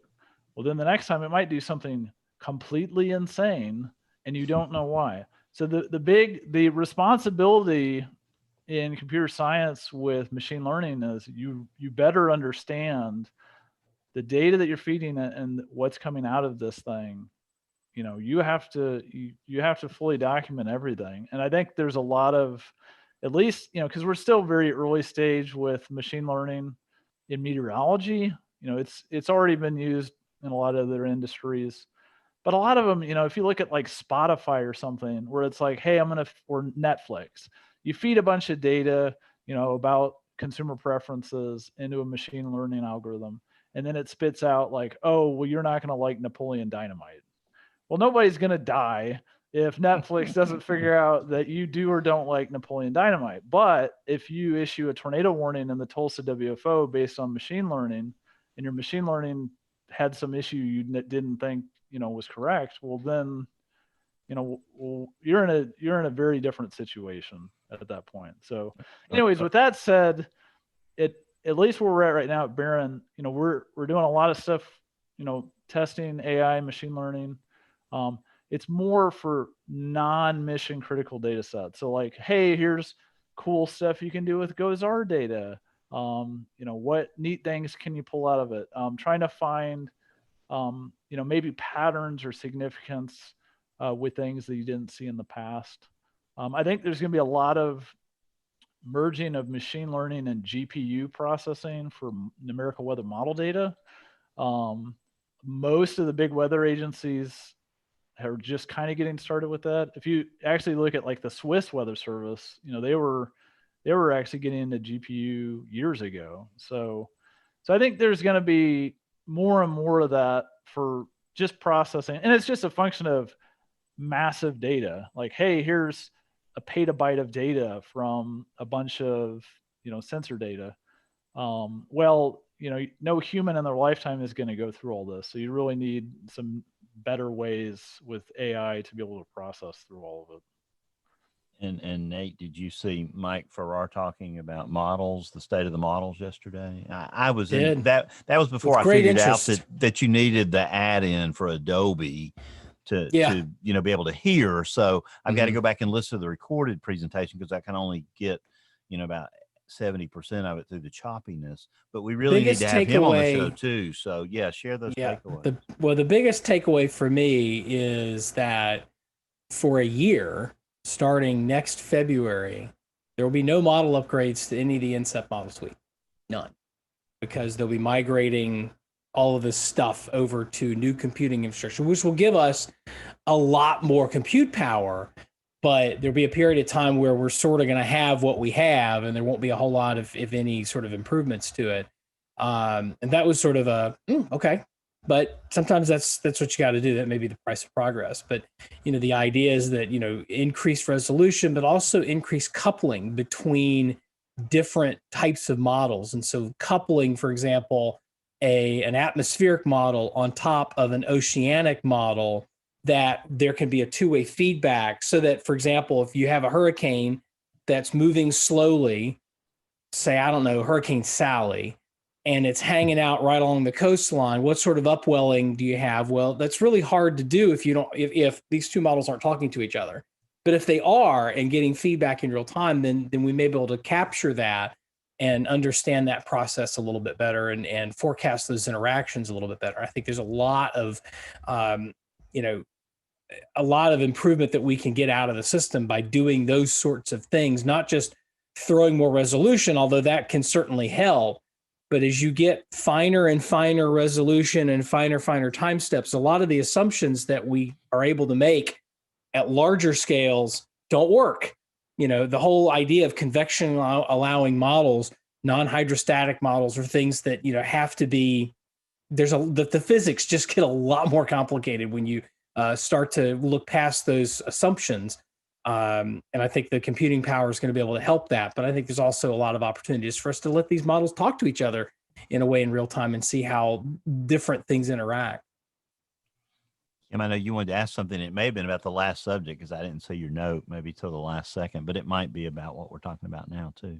Yeah, I think it all ties together. I mean, these advances in technology are so exciting, and some of the work is leading to explorations of things like what the researcher at Penn State has ultimately tried to do to automate things like warnings. And I know, Matt, you were talking about, well, I don't know that we're very comfortable automating processes like that because there's something really important about a human doing them. So I think it's an interesting topic of conversation. Where are the lines? What are the things that we need humans to do? What are going to be the things that couldn't be replaced? Because I really agree with you, Matt, that as much as technology advancing is wonderful and we can have all of these advances in modeling and artificial intelligence and so on that can lead us to really great forecasts, there's still some places where the rubber is going to meet the road, and the forecast is a human process. It's a communication process. It's a human endeavor, not just a technology. Can you talk a little bit about your feelings about that? Why is it that, like you said, you intuited that you wanted to pull back from that being something that you automated? Yeah, and with that said, at Barron, we pretty much automate everything. So we have a lot of things automated. It's just for anything we do automate, we want to understand why. Why was whatever automated at the first place? What was the recipe that went into it? What was the research that went into it? I feel like for a lot of things, we try to push the envelope a lot of times, but we also, more often than not, maybe we take our time. Like maybe we take even more time than a lot of people want us to take because I really don't want to rush into like, oh, here's something, magic whiz bang thing without really understanding, what it is that we actually put into it. We want to actually do the work beforehand. But yeah, also, in meteorology, the social science seems like it just gets more important every day. So this rush to like AI and we're going to automate this and we're going to process all that. And it's like, okay, now you have 100 times more data. Have you actually improved the outcomes in any way, shape, or form? Did you improve the general public's life? Did you save a life today? So, I don't want to get lazy as the computer scientist nerd and be like, well, all my data solves the problem. Well, it's like, well, you didn't connect with the person. So you failed. And that could be as simple as like, hey, you have an app that's too annoying to use, or you have, a text alert for whatever that's too lengthy. It doesn't connect with them. It doesn't match what they're looking for. So, a lot, similar to like, the doors getting blown off the shed for the weather balloons. A lot of times it's not the super high tech thing that's the problem. It's the connection point of who are you connecting with before. You can have all the science in the world, but what's the effectiveness? So I hope. I mean, of course, I work with data all the time, but I feel like there's still like there's not nearly enough data on what are the outcomes with a lot of these things. We get to see a lot of that as a private company. If we don't connect with people, you don't do well, you don't make money, you lose customers. So that feedback loop is really great. But the general public is still, that's a much harder group. It's such a diverse group. They tend not to provide the feedback that you'd like to hear. Usually it's a few noisy people. Some of them have phenomenal input, and a lot of them don't give you, the specificity of what you're looking for. You really have to pull it out of them. All right, so we're going to call time out here real quick, Matt. By the way, one more thing, Matt. When are you going to get Bob Barron on the show here? I mean, when does that happen? Okay, I'll call him right now. Call him up right now and tell him I want him on the show. Okay. We can send him an invite right now, Span, if you just want to go along tonight. No, yeah, exactly. So Aubrey and I'm going to do an email segment. What we're going to do here is bring in Jen, who, by the way, couldn't be live with us tonight. We've got her tornado segment.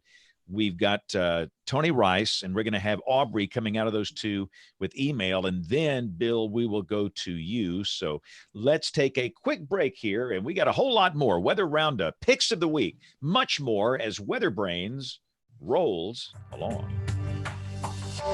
Looking beyond the atmosphere, here's Tony Rice with your Astronomy Outlook.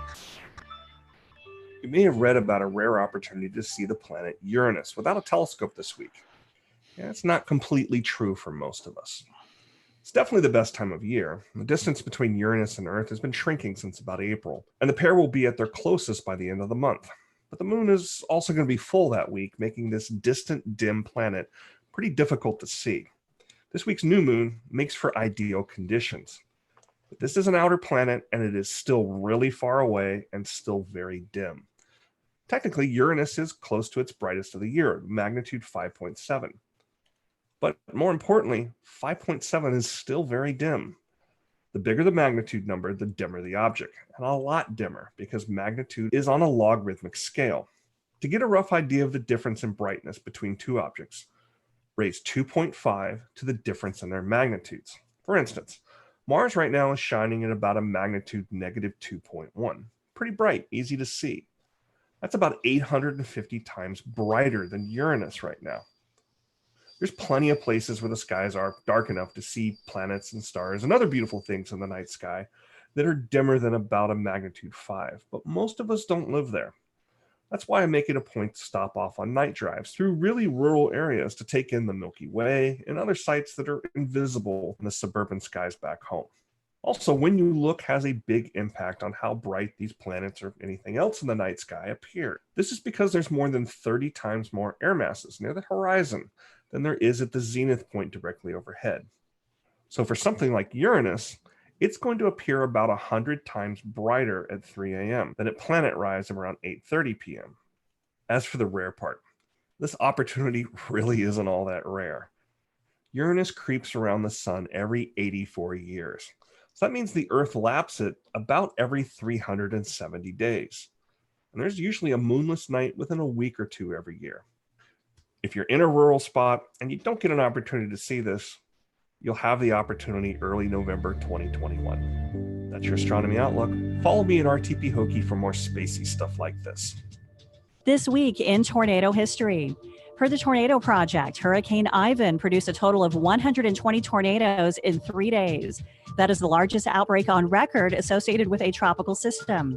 Almost half of those tornadoes occurred on September 17th, 2004.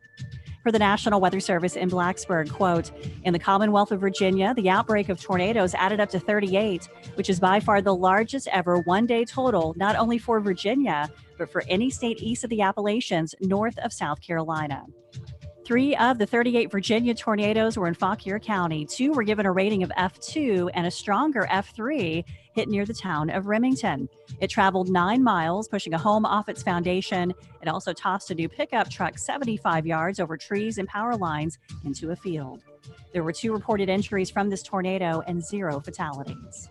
Read about this event and hundreds more on our website, tornadotalk.com. All right, it's time to dig into the email inbox and see if we can find anything in there. Letters. We get letters. We get stacks and stacks of letters. My earbuds back in. I only see 1 letter this week. So, can you guys hear me? Yes. Okay. Loud and clear. Okay, good. This one comes in from Leon Matthews. Weather history question. I know 2005 is the only season in recorded history where the Greek alphabet had to be used for hurricane names. 2020 will likely become the second. But has there ever been a time where 5 named storms existed in the Atlantic basin simultaneously? And Leon sent this in as of 11 a.m. today. So Leon, you are pretty much right on par, because this afternoon there became the 5 named storms in the tropical Atlantic basin, which per the National Hurricane Center said this ties the previous record, which happened in September of 1971.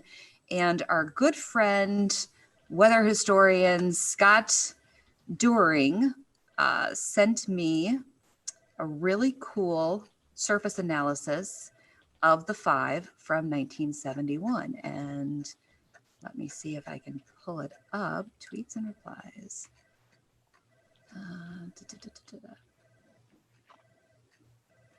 Here it is. All right, James, will you let me screen share this so we can show our... I'm afraid he went away. Oh, he's not, so he can't. Okay, so I don't think I can screen share because he has to, he has to approve it.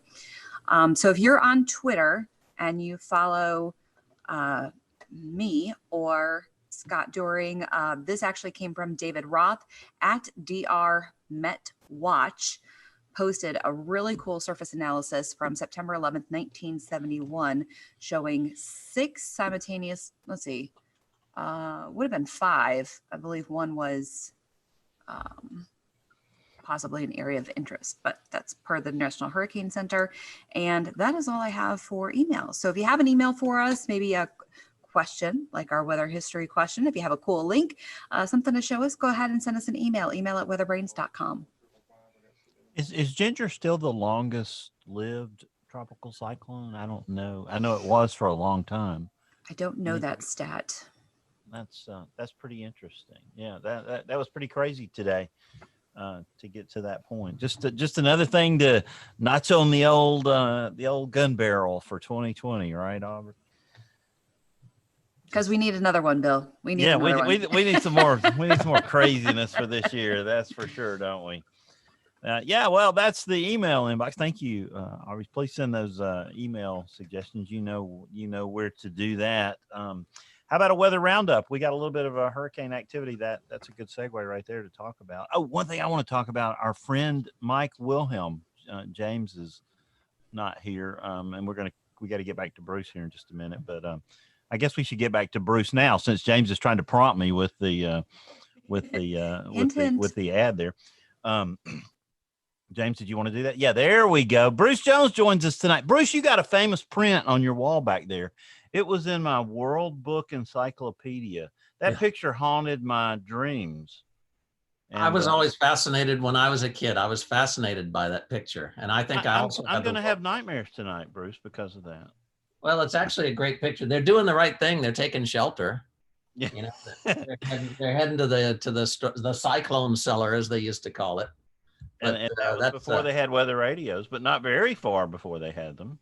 No, that's called Tornado in Kansas, or Kansas Tornado or something. And I can sit there and just stare at it for hours because it tells such a great story. Mm-hmm. And one of the kids is holding on to a cat that's getting ready to bolt out of his arms. And so you wonder whether the kid's going to run after the cat, or are they going to get in the shelter in time, and so on and so forth. But yeah, thanks for noticing. Yeah, well, that's a really cool print. So go ahead, Bruce. Yeah, well, I was just going to say it's National Preparedness Month, the month of September. And this week, we're kind of focusing on getting a plan and being prepared for the different things that affect you where you are. Wildfires in the West, hurricanes down in the Gulf Coast, tornadoes elsewhere, blizzards, ice storms, whatever. It's great to be prepared and have multiple redundant ways of receiving weather information, especially the life-saving bulletins we get from the National Weather Service. So I encourage everyone to make sure that you have more than one way to receive these warnings. And one great way to do it is with a NOAA Weather Radio. NOAA Weather Radio is the official voice of the National Weather Service. And if you'll use the promo code SPAN15 when you go to midlandusa.com, you can get 15% off weather radios. It's just our way of kind of getting you on board to help us build a weather-ready nation. Make sure that everybody, every home, every school, every business has multiple and redundant ways of receiving information, because any system can go down. And when it does, if you're relying on just one thing, if you have all your eggs in one basket, you could be in a world of trouble. So please have multiple redundant ways of getting this information.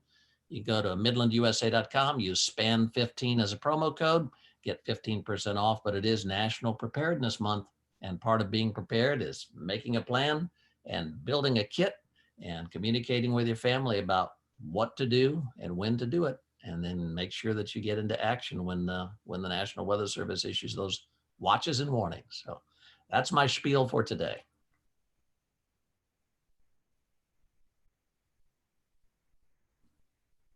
I'm not sure what happened, but I think we lost Bill. I just got a text from Bill, and he asked if the entire show had signed off, or was it just him? Nope, we're still chugging he's along. Now, he just said, Bill just told me, he says, I think Nate ought to finish up because Troy will screw it up. Oh, That just came in. Actually, he didn't say that, but I just that thought I'd make Nate feel good. That could be a show title there. So, so let's talk about weather roundup a little bit. Obviously, we've got Hurricane Sally, going to be big problems for the Gulf Coast and could be a slow-moving critter. North Carolinians remember Florence from 2 years ago and how big of a pain that was. Does not have to be a big hurricane or a strong hurricane, even if it's just lingering for days and days. Wildfires, yeah. I'm just going to let you know before you get to the wildfires that looking at the latest infrared imagery from the satellite in the last little while, there's been a big blossoming up of that core again in the last couple of hours. It's like we had last night with the storms blowing up and gravity waves and the whole bit. It was impressive to watch and scary. We'll see. In fact, the latest advisory, the discussion is on the wall there, but I can't read that far. So anyway, the National Hurricane Center has updated their discussion and the public advisory. And it's headlined, by the way, outer rain bands moving onshore in the Florida Panhandle, which we already knew that anyway. But I interrupted you, Nate. I apologize. That's all right. Wildfires, maybe a little bit of a break as we head later this week out there, but still not good news there. For the central part of the country, a lot of smoke from those wildfires. It smoky skies in Washington, D.C. and places up into the Northeast today. Cold front coming across. We're expecting a little backdoor front slid through here today. Here in the Southeast, we'll get a little break from the humidity and looking forward to that. And then perhaps a much bigger shot of cooler, drier air for at least the eastern part of the country as we head into the weekend. And I'm definitely looking forward to that. Any other weather of note? Anybody else wants to talk about? Saranac Lake, New York tonight. There you go. That's pretty. It's happening. Fall is coming. October is coming. Florence was 2 years ago today. 2 years ago today. Oh, man. That's right. Yep. Wow. Pretty crazy. And our friend Mike Wilhelm, I don't know if y'all noticed. Yeah.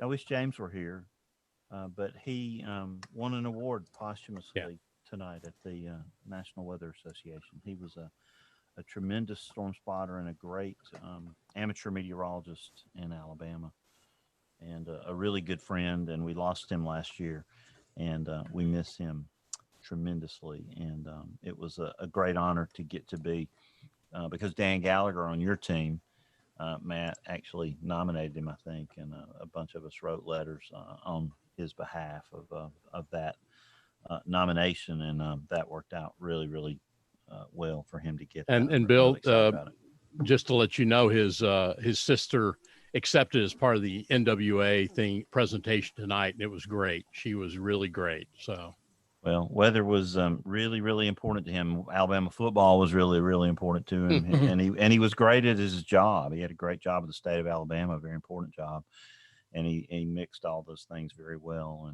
And he was just a great person and a nice man. And one of my great memories of him is that he, JB always wanted to go, leaf peeping.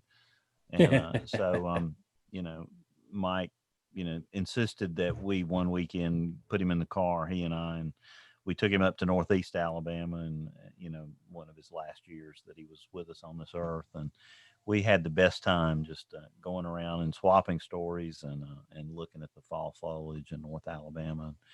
And it'll always be one of my best memories. And it was because, he persistently said, let's go do this. And it was a lot of fun. So Nate, you keep going. You're doing a great job over there. Oh no, I'll let you do it. Well, anything else y'all want to add to the weather roundup? Anything else in the notebook? There's so much to talk about. I think we covered it.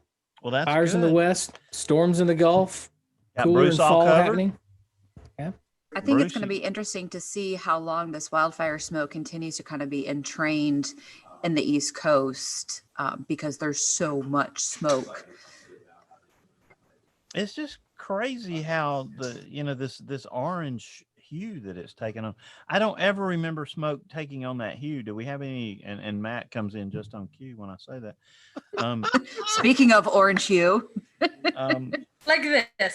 Do we have any understanding of why it seems so different this time, or is it just a misperception on my part? I mean, I have absolutely no expertise in this area, but it's never prevented me from flapping my jaws. The bottom, but you know what's interesting is there's been an interesting discussion internally, and Nate follows this as well. But there's been an interesting discussion internally about the extent of this and how it is caught up in the global wind circulation. This thing is not just something in the United States now. It's something that, if you noticed a couple of days ago, I forget what day this was, Nate, but 2 days ago, there was a low out over the Pacific, and that stuff was being pulled thousands of miles into the Pacific in the circulation around that low.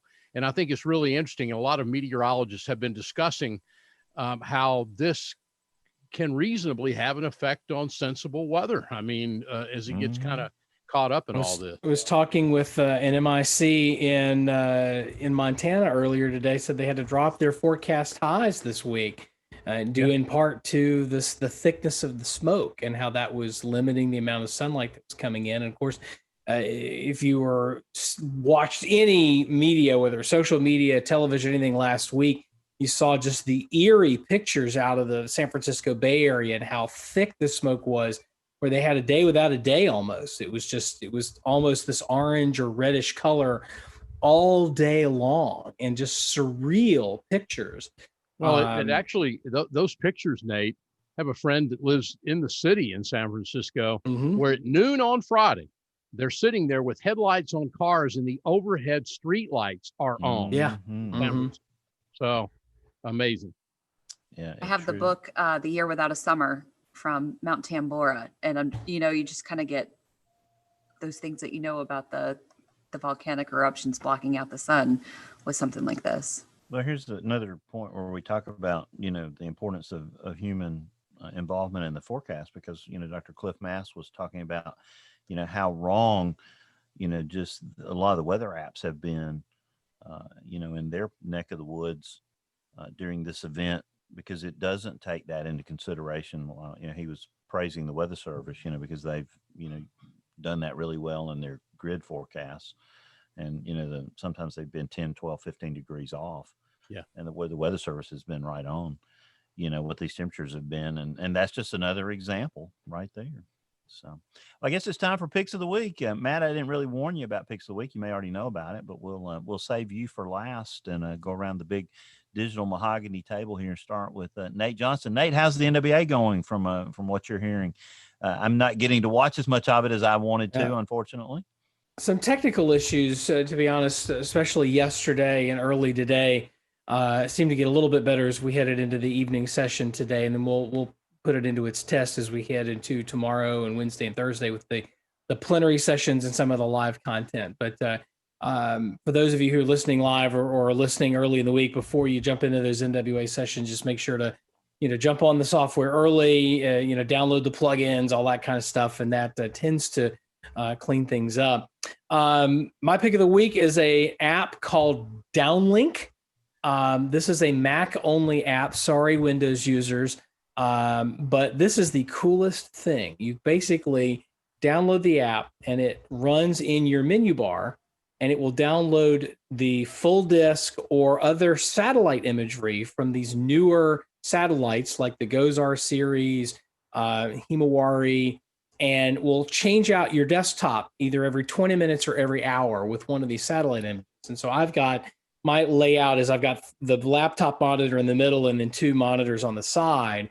And I have a goes west on the left, full disk, goes east, full disk on the right. And then I've got the goes east CONUS view in the middle. And it's cool that it just changes, underneath while you're doing anything else. And it's been neat to see all of these hurricanes and whatnot, roaming around in the Atlantic and whatnot. And it's really sort of a cool thing. It's a free app at the moment, available in the App Store. This is an example of one of those apps I'd pay for.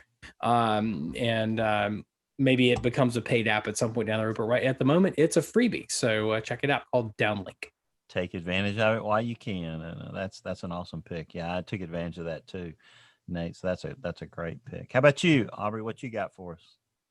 So mine is a book that I read on vacation. I like to read my weather nonfiction or historical nonfiction on vacation. This one is Tornado Hunter from Stephen Betchel and Tim Samaras, and it's heavily concentrated on Tim Samaras.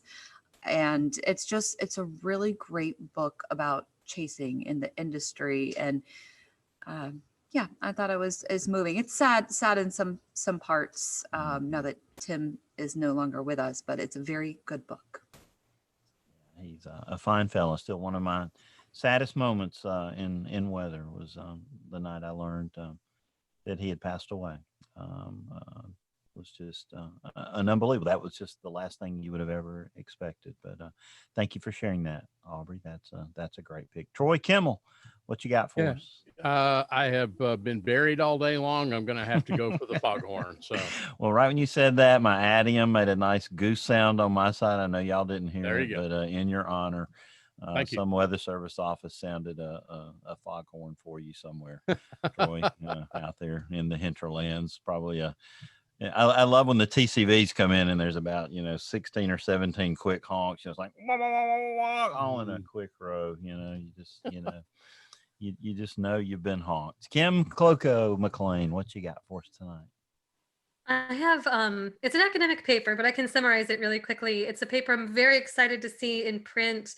A cognitive psychologist has taken on the question of inconsistency in forecasts. Does it matter to people who are receiving our forecasts? Does it make them trust the forecast less and less likely to act on it? And the thing that she considers is, well, you sort of have a choice if you want to, forecast something over time as the event nears. You get a better understanding of the event, but you might want to change your forecast up. Is there a trade-off in being more accurate and maybe having sort of a wibble wobble in your forecasts that could be inconsistent over time, but you get more accuracy based on your most recent available evidence? So she explored this question and found that, while people don't like inconsistency, they don't like the forecast changing for Friday every day, like, okay, you told me it's 85 today, then you told me it's 75, then you told me it's 70, like, what's it going to be? Ultimately, they actually like the inaccuracy piece less. So if they trust the forecast less if you're not giving them the best updated and best available information. So this is one way to slice an inconsistency. There are others. You could think about, the cone of uncertainty wobble. That's a big consistency question. That's a spatial issue, not a temporal one. We're actually going to be exploring something like this for the potential for having tornado warnings that move. In the test bed, we've noticed that automated technology creates a lot of wobbling, and we know that the Hurricane Center tries to make a more consistent, smooth forecast. So we're going to be taking her results and experimenting in this spatial sense with, all right, is there that same trade-off with inconsistency and accuracy in the public for things like severe convective warnings? But a really neat piece of work, very innovative. And just keep that in mind, forecasters. People want the accuracy. Don't feel too bad. Don't be too hard on yourself if you have to make these changes for things like the smoke that we're just learning, how that actually changes the forecast for temperature day to day. And I think the key to that is transparency. And if your forecast changes, speaking to my TV people, if your forecast changes from 6 to 11 or it changes from day to day, lead with that and talk about how it's changed and why it's changed. And that sort of thing, not only it advances the story in just a pure storytelling sense, but it also builds trust because your viewers aren't seeing the forecast change just willy-nilly, that there's a reason for it. And if you can explain that, then that tends to build trust and may educate some folks along the way too. And I'm going to have a real live data set for you, Kim, after forecasting for 6 hotels this week with this hurricane. And one colleague who had family in Orange Beach, who I woke up at 10 o'clock last night and said, no, I was wrong. Tell them to get out first thing in the morning. Yeah, let me know. They might be a little pissed, but they're hopefully not as pissed as they could have been. Yeah, at 5 o'clock, I was like, stay, enjoy the beach. It's going to be rainy and windy. And then at 10 o'clock, I'm like, you got to tell your family to get out. And then she's like, what? And I'm like, Oh, such is okay. life. Yeah. So awesome. Well, Bruce Jones, I'm going to come over there and take that print off your wall. Yeah, I think I ordered that from the Muskegon. I think it's the Muskegon, Michigan Public Museum. I think they have it up there. They have the original. That's gonna be my pick of the week. Yep, there's my pick of the week. Oh yeah, there you go. That was a great interview, great author, very interesting book. Highly recommended. It's the 500 years worth of hurricanes. Yeah, he's getting a lot of great reviews for that book too. Yeah, it's a great read, an easy read, really fun, kind of draws you right in, so you move right along with that one. Yeah, it's a fast read. There's no question about it. Yeah, my pick of the week is Sean Potter, our friend who writes the retrospective column for Weatherwise every month. He's got a new book out on Cleveland Abbey, and he's going to be on with us. Sean is, not Cleveland Abbey, obviously, on October 12th. If we could have him on, now that would be a real accomplishment, Troy. Yeah, that would be. If we could pull that off. So that'll be my pick of the week. And Matt, we've saved the best for last. What you got for us? And promote away, because I don't think James got you a chance to promote away while he was still here. Oh boy. Well, since I spent all my time researching exciting weather, I'll go ahead and recommend an article I read about lunar cycle tides. Yeah, exciting. There was a really awesome article on Medium talking about the fastest sinking city in the world, which we've done a lot of business in over the years, and we probably will in the future as well. Jakarta, Indonesia, which is just super fascinating. You have this sinking aquifer because they've pulled the groundwater out from under the city, kind of like Mexico City, but Mexico City isn't close to the sea. So Jakarta is possibly going to become the biggest city in the world beyond Tokyo within the next generation. And then soon after, they may have to abandon the city. So it's going to be a fascinating, and that's actually the plan from the government from the top is to move Jakarta to Borneo, 1,200 miles away over the next 30 years. And all of it's to get ahead of this. There's an 18-year cycle with the lunar tide. The last one flooded the city, and this next one is supposed to be significantly worse. So they're basically in this slow roll of preparing for this next wave that they know is going to flood a huge portion of one of the biggest cities in the world. And they have years to get ready for it. But yeah, it is on Medium. It's a very interesting read. Outstanding. Well, thank you for joining us tonight, Matt. Fascinating conversation, and come back anytime. Thank you. So, awesome. Well, any other business, Troy? I know you're past your 10 o'clock hour here. You're ready to adjourn, aren't you? Yeah, I think we're ready to adjourn. Any other business to bring in front of the group here? Anyone? I think that's it, Nate. I take that as I take that shaking of your head as a motion to adjourn, and I bet Kim will shut her down. Let's do it. WeatherBrains is the weekly netcast all about weather. There's your show title. Yeah, every Monday night except on holidays and on federal holidays and such things. But we'll be back next week when I don't know who the guest is. I guess I should look. Our guest next week, I think you're in charge of. No, next week is Sprites. Aubrey's in charge of it. That's going to be fun. And I don't see who the guests are, but that's going to be a fascinating conversation. You're in charge on the 28th, Nate. Don Paul. Don Paul is going to join us. And then we're going to finally get Lon Curtis on October 5th. Maybe we'll put you and Jen in charge on that one, Troy. But until we talk again next Monday night, I'm Bill Murray for the whole cast here at WeatherBrains. Have a great week. And as I always tell you, keep an eye to the sky because you'll always have something fun to look at. Y'all have a great week, guys. Take care. Hey, thank you, guys. Thank you, Good Matt. to see you, Matt. Take care. Bye.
And yet we're all wrapped up. So let me get WeatherBrains signed off here. Turn the camera back on. So yeah, this is the magical part of the show where we simulcast on YouTube and Instagram. But no, thanks a lot for those of you watching on the WeatherBrains side. Had a really, really fun show tonight. Great to have Donald and Matt on the show. Matt from Barron Services, Donald from the Weather Service in Lake Charles. And really good topics. I can't wait to go back and listen to this one. I was a little busy tonight with a hurricane. But I got to run. So we'll see you guys next Monday night for WeatherBrains, 8 Central, 9 Eastern, same YouTube channel. We'll see you guys next week. Thanks for watching. Thanks for listening. Have a great week and God bless.